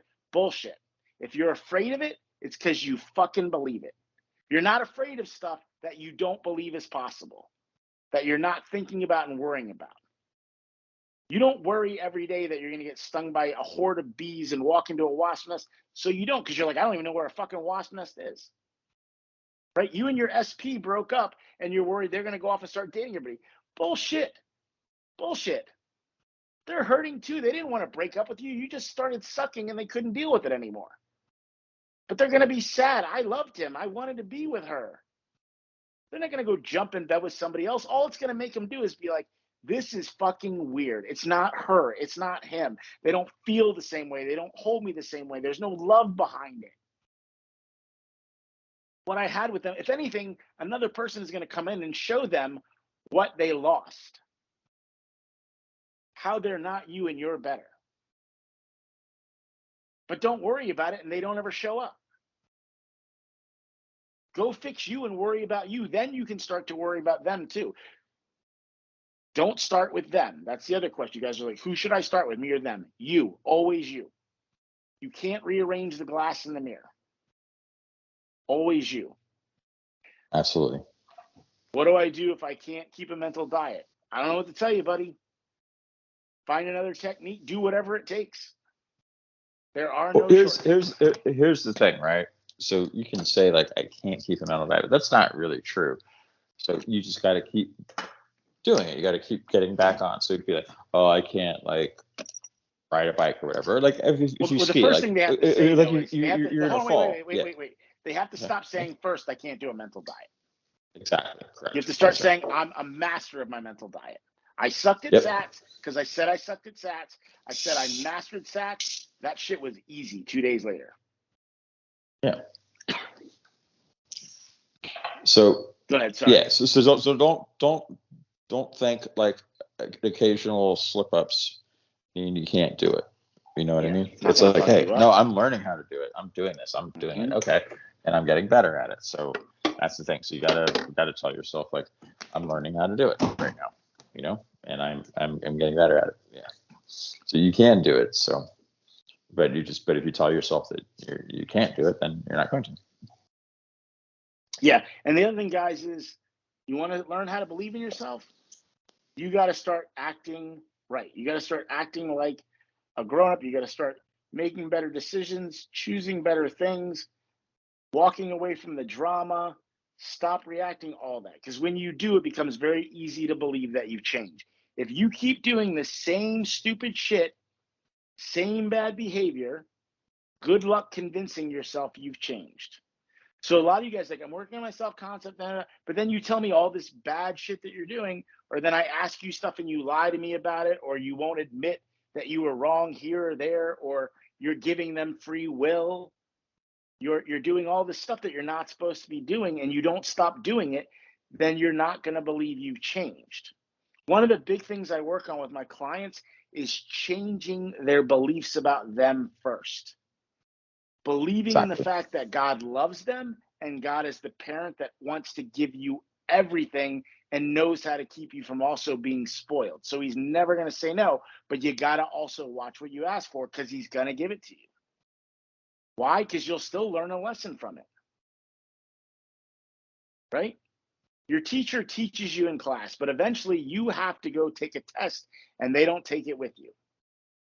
They prepared you, they've shown you, and then you got to go pass the test so that you can show yourself you can do it too. God is teaching you so you can also be like God, not so that you don't need him, but so that you realize I can do it too. And then I got God on top of it. I can't fail. If I can do it on my own, plus I got God who I know can do it for me too. Even if I fuck it up, God will come in and do it for me too. Man, I can't lose. But you guys need God to tap you on the shoulder and be like, hi, I'm right here. And he will too if you want him to. But you don't believe he's going to do that for you. You have to remind yourself, I have the most powerful being in existence on my side, fighting for me all the time, giving me everything I want. So even if I fall, he'll still pick it up and run with it for me. God wants you to be like, can you step in so he can go, here, hold my beer. I got you. Watch this. He wants the best for you. I believe that. And he doesn't like excuses either. Look at Moses, right? He's like, Moses, why isn't your damn brother let my people go? I'm trying, God. I'm doing it. He's like, how about you stop trying? Watch this, right? What does he do? Moses, hold my beer. God unleashes the 7 plagues. Then Moses even feels bad for Ramses. Like, he's like, you're going to kill all the kids. He goes, how many times has your brother, your father done that? Maybe they need to feel what my people have felt. Fuck them. Isn't that justice? You know? Like, stop worrying about all that shit and let God do what he's got to do because he knows better than you do anyway. You know? But he's saying, dude, we're tag team partners. Tag me the fuck in. You're sitting there taking a beating in the ring, and the other two guys keep slapping each other in and out and taking turns beating your ass. And God's like, got this long ass arm, and all you have to do is just turn around and tap it. And you're like, no, I like the beating. Tag him in. Let him go fix stuff for you. Like a parent, right? You're sick, your parent goes, lay down, I got you. I'll make you soup. I'll nurse you back to health. I'll give you cuddles, hugs, love, all that. Right? But they also, as a parent, have to teach you how when you get older, you get up and do that shit for yourself. So let them console you and then also teach you. You know? What's their next question? I'm trying to think of what some of the other ones are. I mean, that's pretty much it for the, those ridiculous questions that we keep getting. Again, persistence, do your mental diet when you feel bad, do your techniques when you feel bad. If a technique's not working, do one of the other 50 million other ones. And guys, get the techniques from the book. Stop listening to these YouTubers who so what I do is this, and then you're like, okay. Also, calming statements, get your own. My story was literally, Anders, God never comes through for me, man. He always fails me. He makes me think I'm going to get it, and at the last minute, he kicks my legs out I remember that. and takes it all away. And what did you say? Maybe you should stop telling that story. And then I start reading the books, and Neville's like, tell a different story. And I'm like, what's my biggest story? My biggest problem is with God, because I know I need him to do this, and he won't do it. Wait a minute, I got to start saying he not only does it, but he comes through every time. I got to start saying he never fails me. And I did that, and it was like, wait a minute, he didn't fail me with the money there. I really needed that money. I just got 25 grand. I needed 10. You will start to see the signs, but only after you shut up and start doing the work. And I mean really doing the work. A lot of you guys tell yourself you're doing the work. I hear this from clients all the time. I thought I was doing the work, but you're right. I got quiet. I stopped with the bullshit. I stopped being double-minded. I just fucking sat there and I was like, I'm not taking no for an answer. I'm buckling the fuck down and I'm going to say this shit until I believe it, whether I want to or not. Before I knew it, I was done. Man, God works fast. But now I know that. So next time I go to do something, I just keep reminding myself, God works quick. The appointed hour is the hour you believe. So why waste time and be like, well, I struggle, and how and when and why and why. No, just be like, God gave it to me now. This shit is done. I already said my affirmations. I'm good. I'm going to kick back and relax. She's on her way home. He's on his way home. Shit, I might want to get up and go make some space in the closet for him again. Because everything else happened quickly. So, yeah, I want to be ready for this. And if you really believe it's happening, that's the kind of stuff you do. Be prepared. Yeah, you start going, oh, well, they're coming back, so I got to prepare all this stuff. And a lot of you guys are like, well, I want him to come back, but before so I need to lose 20 pounds because I put on weight while we broke up because I got depressed. So what? They're not going to really care. They don't have free will. It's if you tell them they love you, you tell them you're beautiful, they show up thinking you're more, they go, I like your ass bigger. I thought it was bony before. Now I'm dating J-Lo. This is awesome. If you think your nose is perfect, suddenly he's going to be like, I don't know why, but I'm attracted to distinctive noses. I love me a lazy eye. Whatever it is. You're like, I kind of like it. I feel like you're winking at me all the time. You know? I mean, I saw a wedding between these two ladies who were stuck together. Right? I remember the story, not the story. I remember getting on the subway once, a long time ago when I first moved to New York. And I was sitting there, and this lady gets on at a stop, and she is covered from head to toe in these bumps, warts, whatever. And I mean like something out of a horror movie. And these girls are looking at her and laughing and snickering and making jokes about her. And I look at her and she looks at me and smiles. And then she looks down at her hand. So I look down at her hand and she's got an engagement ring on. And I realized what she was telling me. Don't worry about those bitches. I'm loved. My guy doesn't care about all this. He sees in here. That woman was a genius. She already had it figured out. She didn't need a surgery. She didn't need the bumps to fall off. She didn't need, a different nose. She was like, I am fucking fantastic. You get me, you get a deal. You happen to just see that I'm that thing that everybody's missing. I'm that thing you didn't know you had.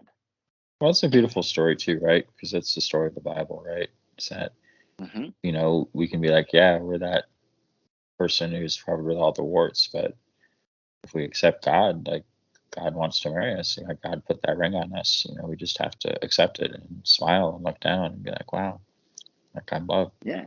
Like God loves me. And, he died for me. And,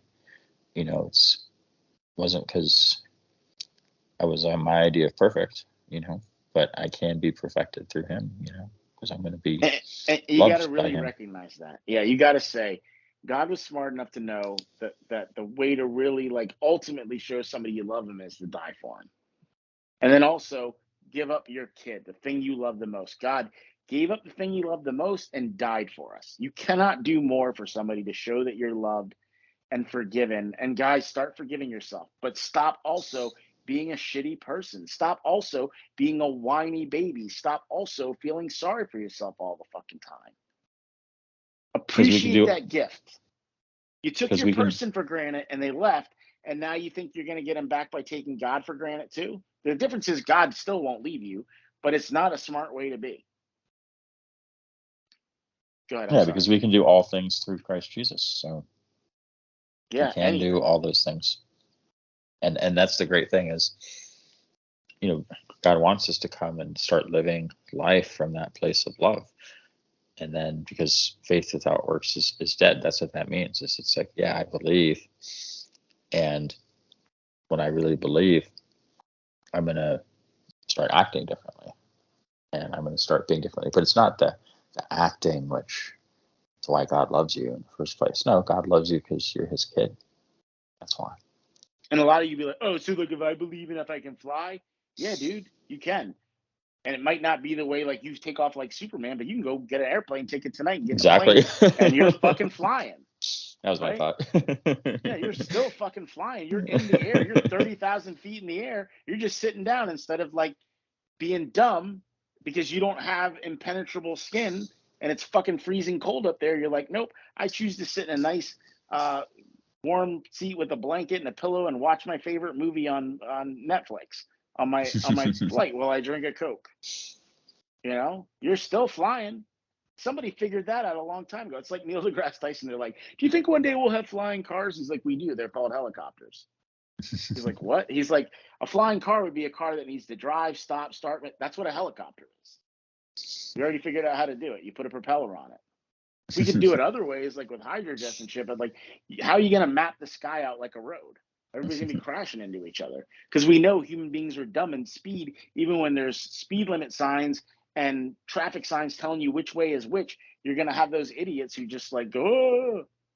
We already have flying cars. They're called helicopters, He's like, it's done. Somebody already figured out how to do it. It's like Will Smith, too. He says, 2 things you should do. Read, because there's not a person on this planet who hasn't already gone through what you're going through and wrote a book about it to help you get through it. And run, because that way you can always outlast everybody. As long as you persist and you keep running, you will be the first person there every time. You will beat everybody. Eventually they'll tire out and you won't, because you run all the time. Run and read. And people just think, oh, that's neat. Listen to this shit. These people are where you want to be. Star Wars, George Lucas, all the time. Mind your thoughts, Anakin. Anger leads to hate. Hate leads to fear. He's telling you this is where you fuck up. Anakin gets scared. He's going to lose his wife and kids. So he starts killing everybody and turns to the dark side. Ironically, that's what makes him lose his wife and kid because she doesn't have faith in him and the will to live anymore. But he can't trust Yoda, who's like, just trust me and stay on the good side. And then Obi-Wan is like, you were supposed to bring balance. I trusted you. And then Anakin fucks up more than anything, kills young, and he's like, I hate you. That scene is you guys. Your legs and arms get chopped off. You're on fire. You're losing your beautiful face and hair, and you're turning into this monster. And instead of saying, no, no more, and fixing yourself, you continue with the ugly ways and scream more hurtful things. Because you're like, I have a right to because I'm hurt. I know, I've been there. I was that guy. Watch that movie. That movie used to like just fuck me up because I was like, that is me. I destroy shit. I burn it down. I can't do that anymore. I'm only hard on you guys because I know there are a lot of hard asses out there like me. So I know how to deal with the hard asses. You know, and I realize on the sub especially, and that's the people listening to this podcast, there's a lot more of those people who just want to fucking burn it down and blow it up and like feel sorry for themselves because then your world makes sense. Right? It won't make sense if everything worked out for you. Like, wait a minute, I don't have any more excuses to it. Everything's fine. What? No. You don't really want that. You're okay with people telling you. I was one of those guys that was like, you're the one, man. You're the guy who's going to do something bigger, but like, I don't know why. You just are. And I'm like, I'm the biggest fuck up out of all of us. And these people keep believing in me. I know if I don't ever do anything, they'll still think I could have, but I didn't. But if I go do it and I fail, everybody knows I'm what I already know, that I'm a fuck up. I had to start saying what they said. Then they believed in me more, and then doors opened because other people believed in me more. I tried to start a meetup group a long time ago to get people to just pay like $5 so we could rent a room to go talk about the law of attraction back when I first heard of it. I couldn't get people to do shit. Now I got people from all over the world. People don't know who the fuck I really am. And they pay me thousands of dollars over the internet because they're like, this guy's going to do it. He's going to help me. Because I know I'm going to do it. I'm going to help him. They see all the other people writing the stories. And I'll tell you the same thing Seth Rogen did. The people I see that make it are the ones who never quit. Some of them it takes a little while longer, but the ones who never quit, they never fail. And they don't think about quitting. Right? It's like inside the actor studio back in the day. If you couldn't be an actor, what would you be? The guys who were the greats were always like, there was no plan B. It was this or nothing. It was this or I was just going to die because I was miserable. Like I had to make it. There's no choice. This is what I'm meant to do. This is why God put me on this earth. Why wouldn't I make it? It was never an option for them or a belief they couldn't make it. They're like, look at my face, look at my talent, look at my movies. Even the ugly ones were like, look at my body of work. You think I'm not gonna make it? Are you fucking kidding me? I saw this shit way before any of you did. Matt Damon talks about when people go, what do I do? And I want to be an actor. And everybody's saying no. He's like, quit, because you're a pussy. You're already convinced everybody's gonna tell you no anyway. Save yourself the misery. Or sack up and be the only one in the room that believes in yourself and then watch everybody else starts falling in line. That's how leaders are made anyway, right? The guy who steps up and gets everybody to believe in him, they're like, well, fuck, let's let that guy do it because I'm lazy. He seems like a smart guy. Fuck it, let's let him do it.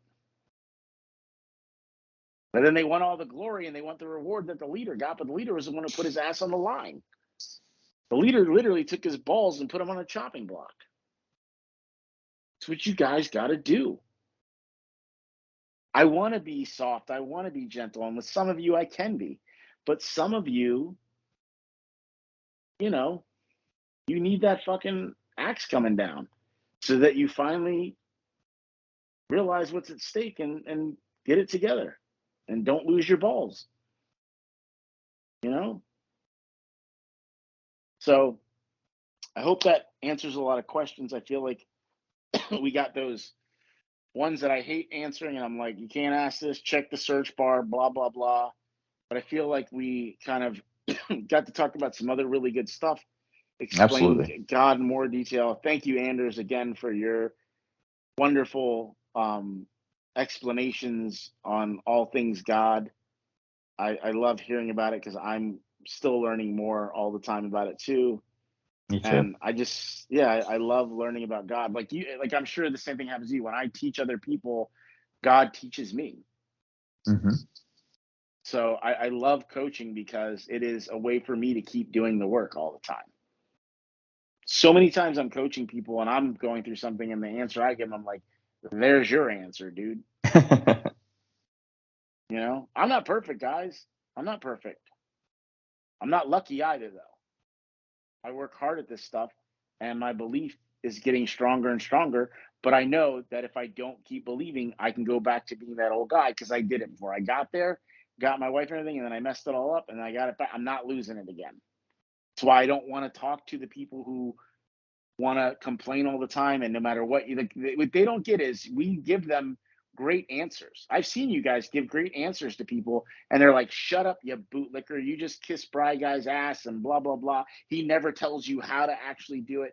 We have made podcasts about it. I've Wow. written posts about how to do it, everything, and this fucking guy's like, you don't want to answer because you're afraid of no one's afraid of you. You're just not listening. You've gotten the answer. You just don't want to go do it, and you don't believe in yourself because you do shit like threaten people, and you're mean and nasty, and anybody who tries to help you, you shoot them down and tell them to fuck off and everything.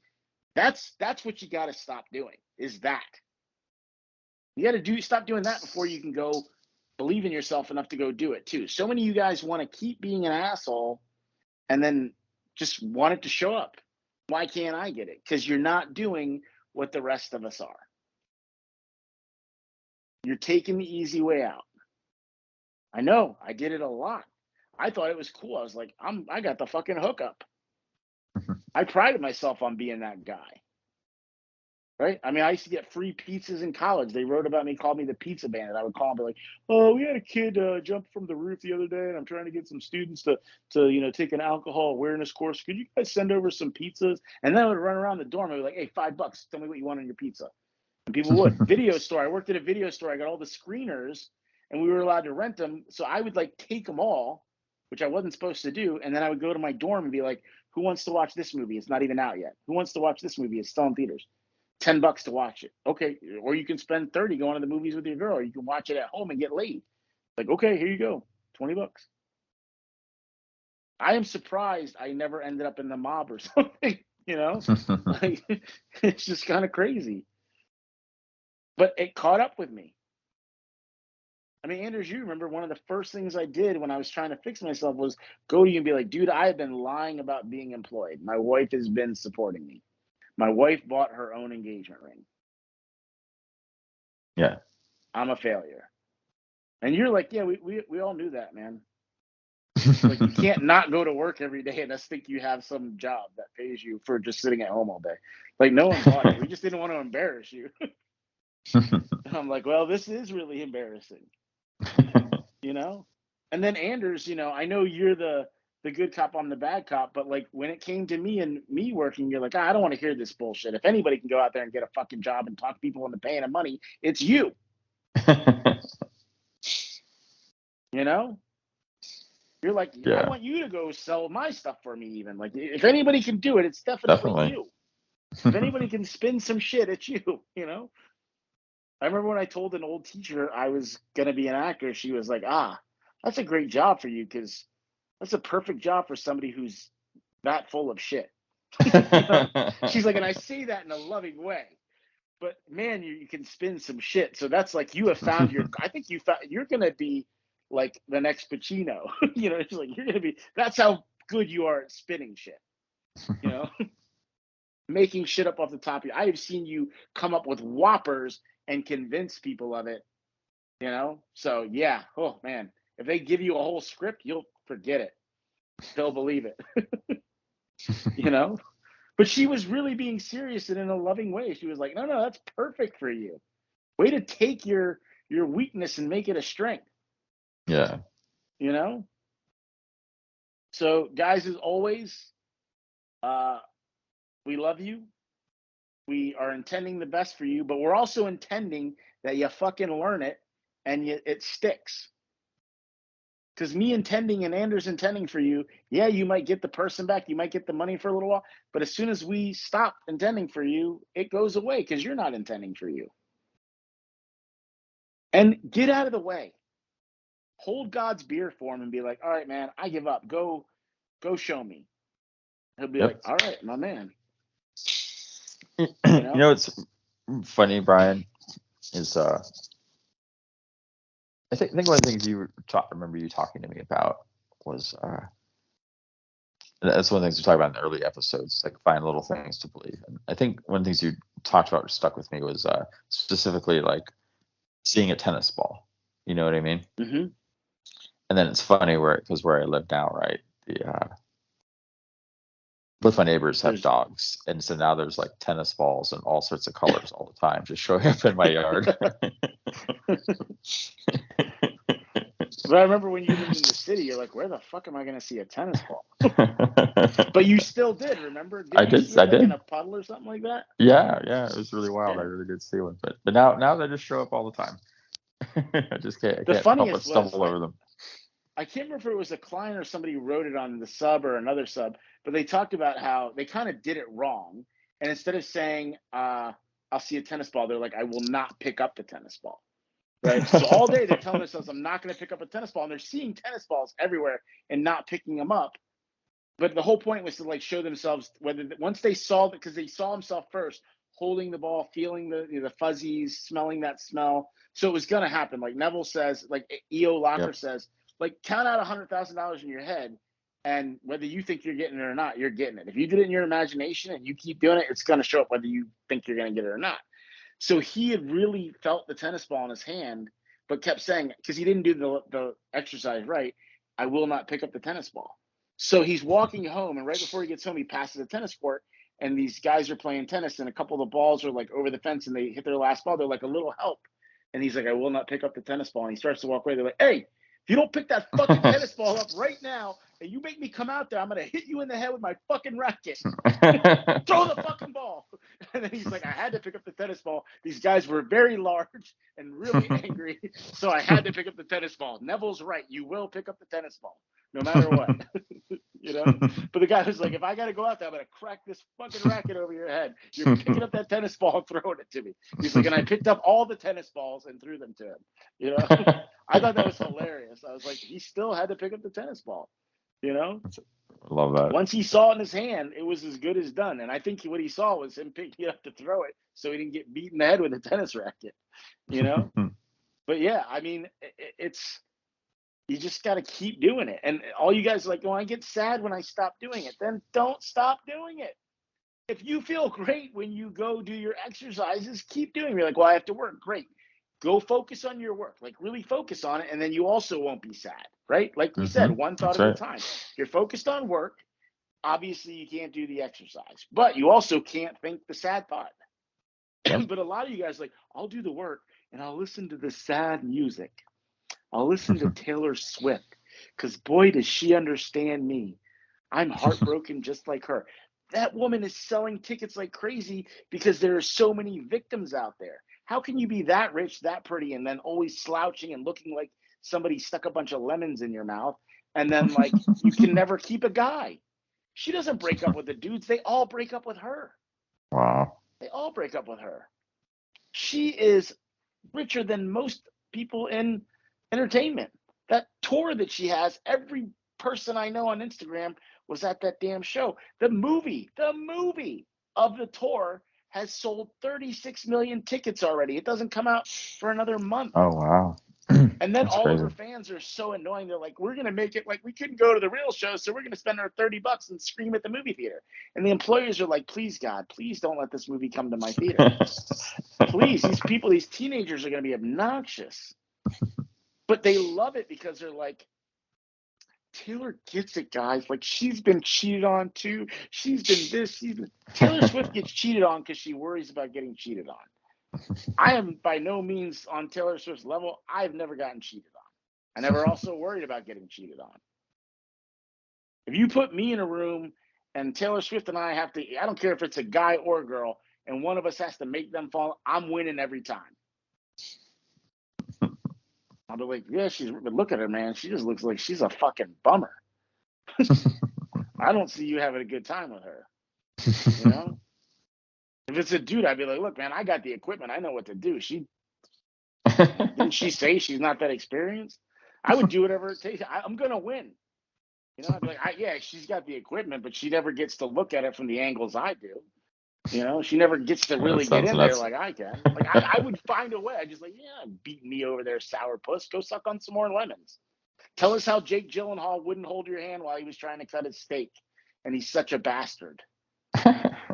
My wife and I almost broke up over her, and then we watched that video. She's like, I'm done with this bitch. My daughter doesn't even like her, but she's like, I'm done with her. They watched that 10-minute video, and the whole thing was he was trying to cut his steak. He's like, can I have my hand so I can cut my steak?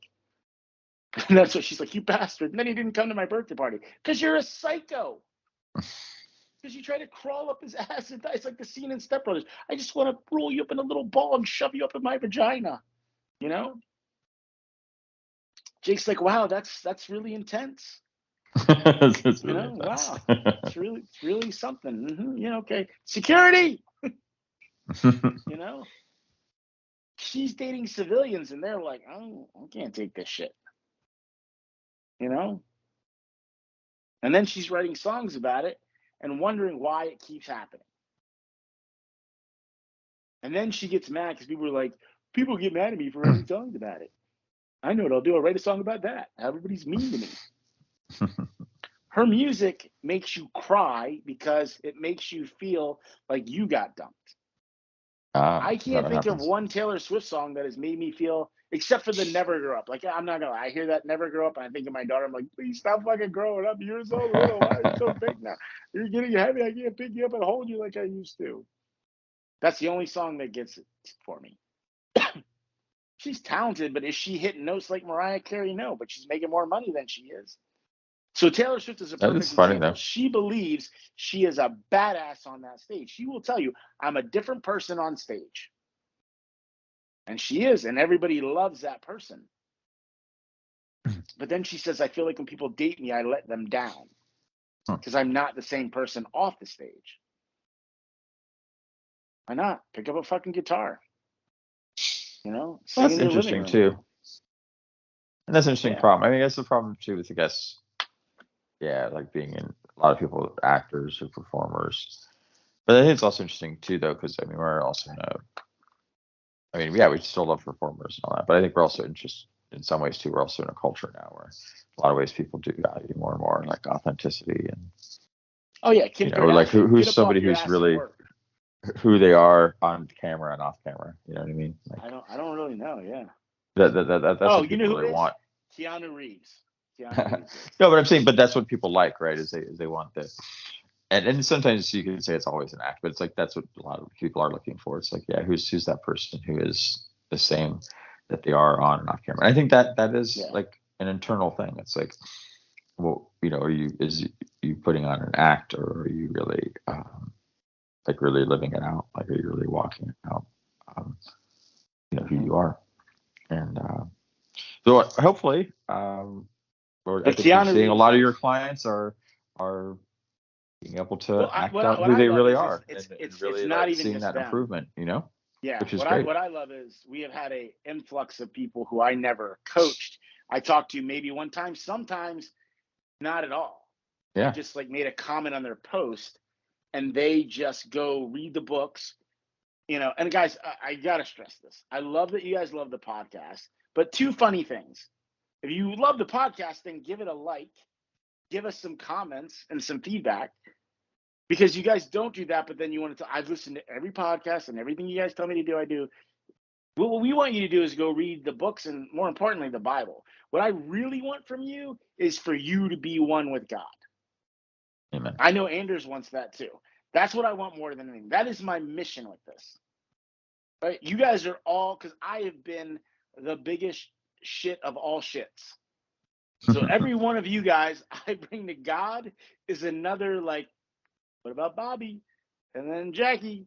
And then Susie? Right? Can I come in now? I feel like Steppenwolf. I gotta, get 100,000 universes. I don't know. I don't think that anymore. But I like seeing what happens to people. I remember when my mom died, all these Mhm. people came to her funeral, and I was like, "Who the hell are they?"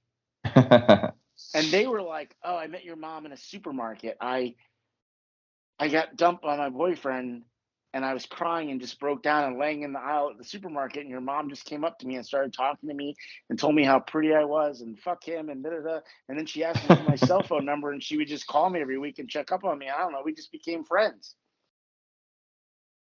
All the people in her cancer ward were pissed that she died and they didn't, because they're like, I'm here because she got me to believe in God. And I love my mom, but I tell people, I think my mom, two things. She knew some shit was headed my way and my sister's way, and said, I can do more up there. And two, as much as my mom believed in God, I think she still wasn't sold on herself, because part of the reason she went back to God is because she thought she wasn't good enough. And we're like, out of everybody, Yeah. you're good enough. The priest told me, your mom's not going to purgatory. There's no judgment. She is what we call a pure soul. The priest said, I believe your mother believes more than I do. I know your mom is in heaven tonight, I promise you. But you got to start believing like that, because that's what she wants for you. That's why you're having all the problems you're having. Yeah. And you got to do better than her and believe in yourself too.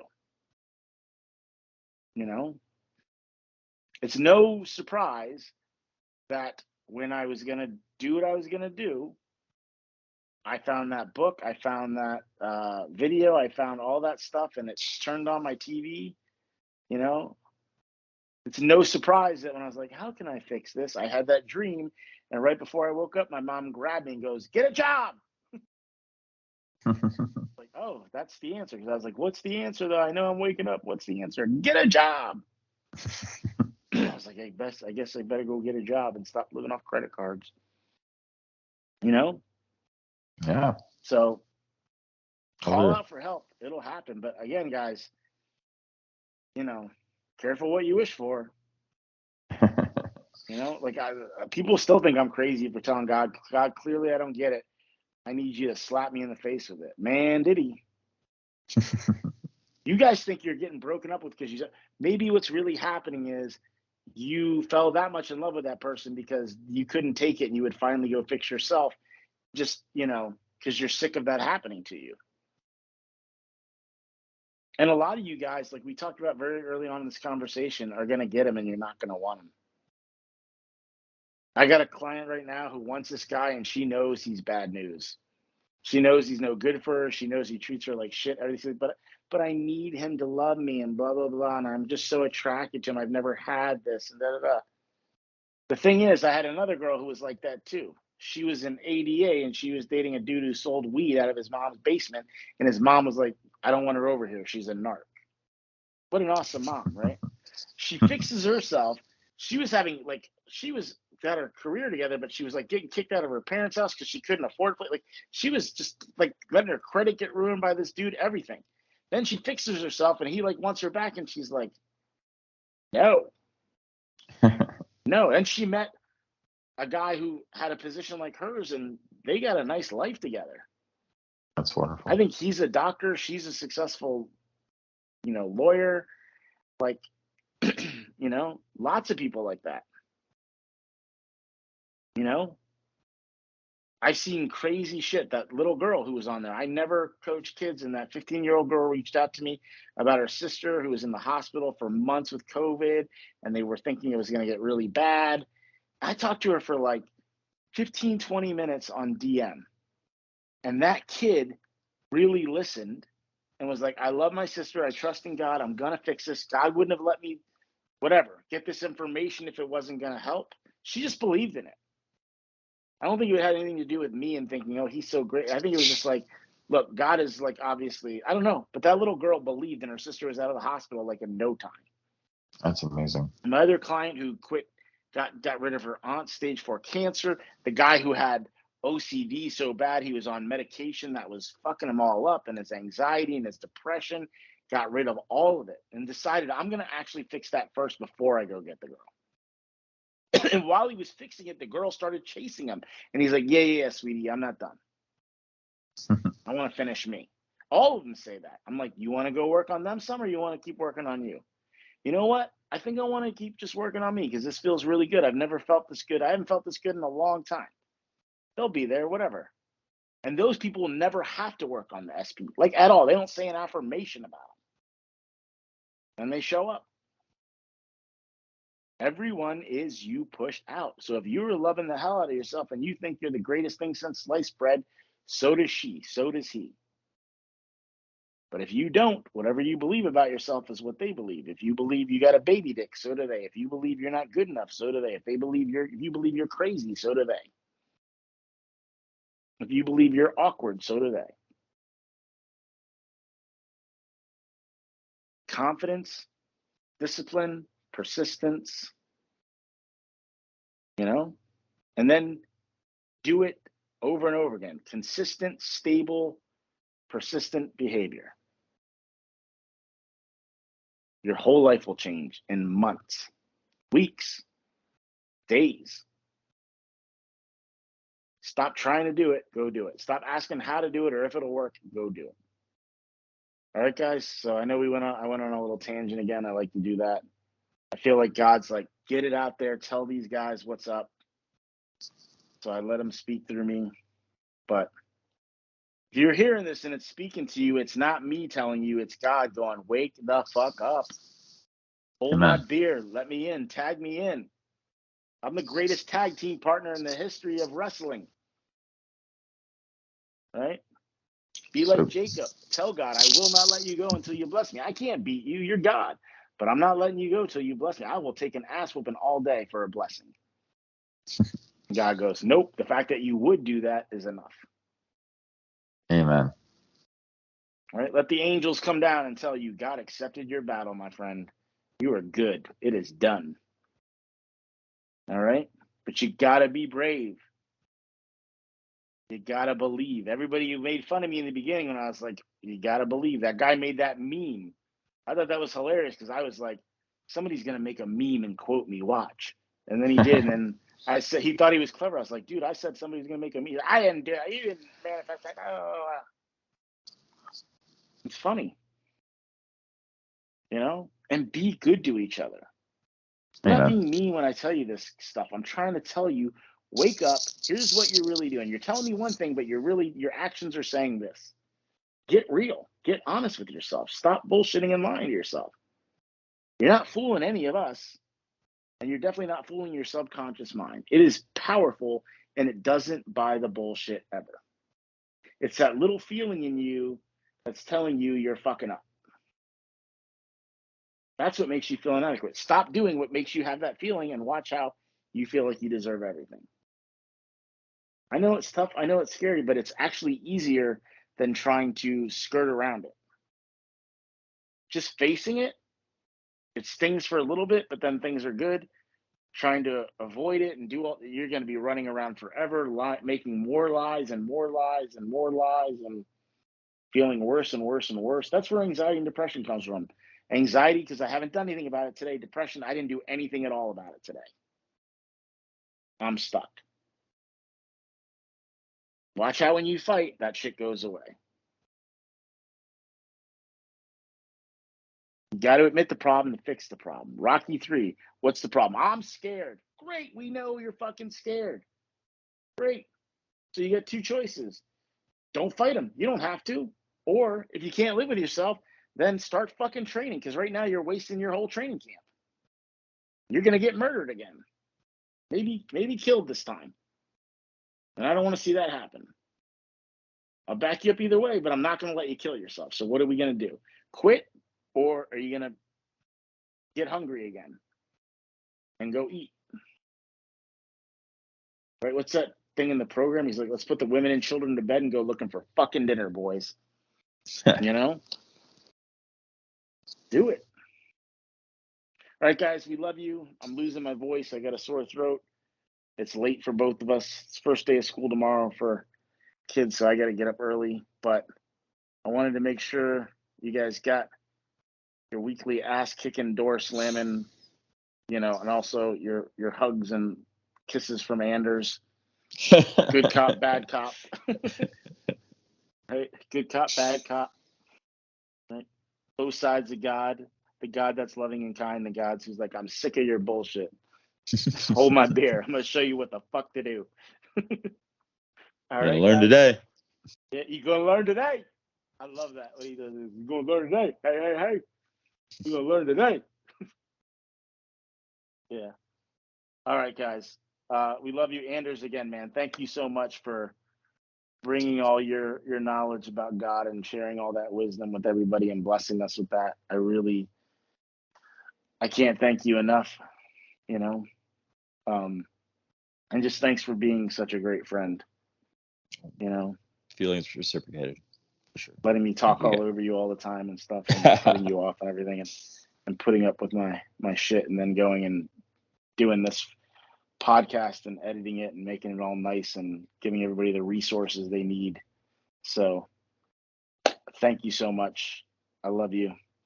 And guys, we will see you soon. I think the next one we're going to finish that lecture, right? Number 11 is going to be the second half of that lecture. Yep. We have some important stuff to talk about for sure. So we might need a week or two because it's a busy week for both of us. But we'll be back with that. We got to reread it and get our notes on it and get you guys that info. And then I think we'd love to hear from you guys as to what kind of topics you'd like to hear about. Also, are you guys open to question and answer sessions that are live? We can do smaller versions at first with a couple people because it gets to be kind of crazy when people do like lives. And I did a live once that it really like people were like trying to find my house and everything, and it was a little nuts.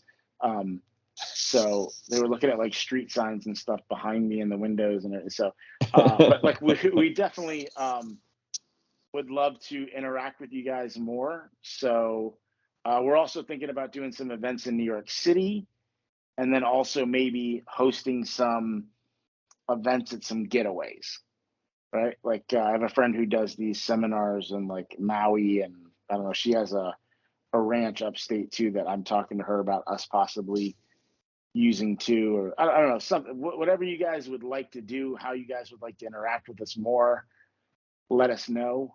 And what you guys would be open to. I'm thinking some definite live sessions, but again, they'll have to be kind of small, first come, first serve, because we want to make sure that everybody gets a chance to ask us what they want to ask us. And we will go from there. So let us know. And again, if you guys have success stories, share them, man. Shit. I'm tired of being the only guy with stories. Anders too.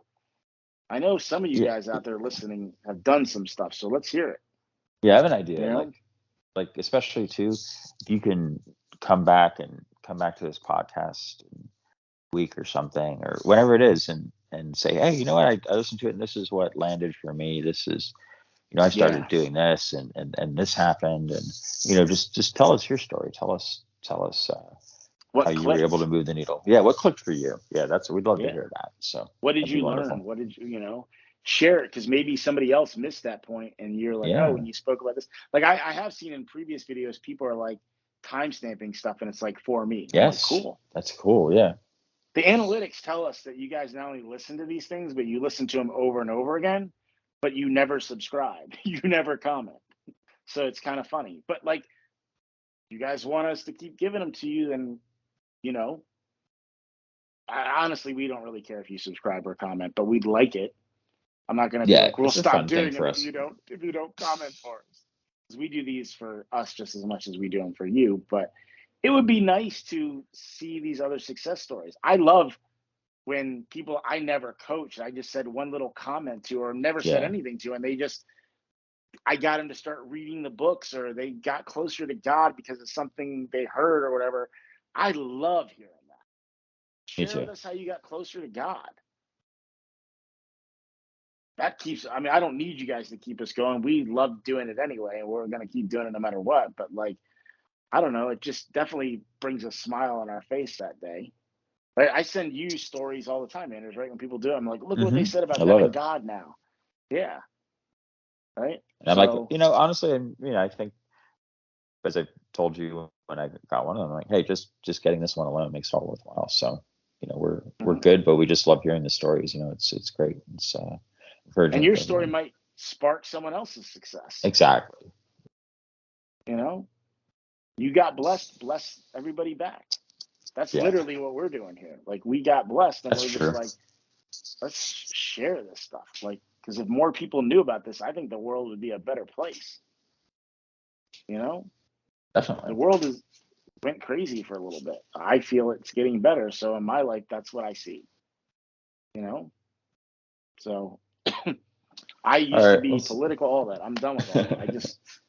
I just want people to see their potential, see what God can do for them in their lives, and use these teachings of the Bible and Neville to accomplish and have the life they want to have. So again, guys, sorry, keep saying it, but we love you. We're intending with you, but also so that you get it and you know how to do it. So just know it's going to happen and let it happen. Get out of the way. Hold God's beer. Maybe that's what we should change the name to, Hold God's Beer Podcast or whatever, something like that, Holding God's Beer Productions. So, all right, guys. Anders, again, thank you. We love you. Until next time, get your ass going. Get up and get a job, as Kim Kardashian would say. Get up and get to work. All right. We love you guys. And speaking of that, I got a big day tomorrow. So we'll talk to you again soon. We'll get to, and really excited to do some of these events. Love you guys. Bye. Peace. We out. Audi 5000. Mother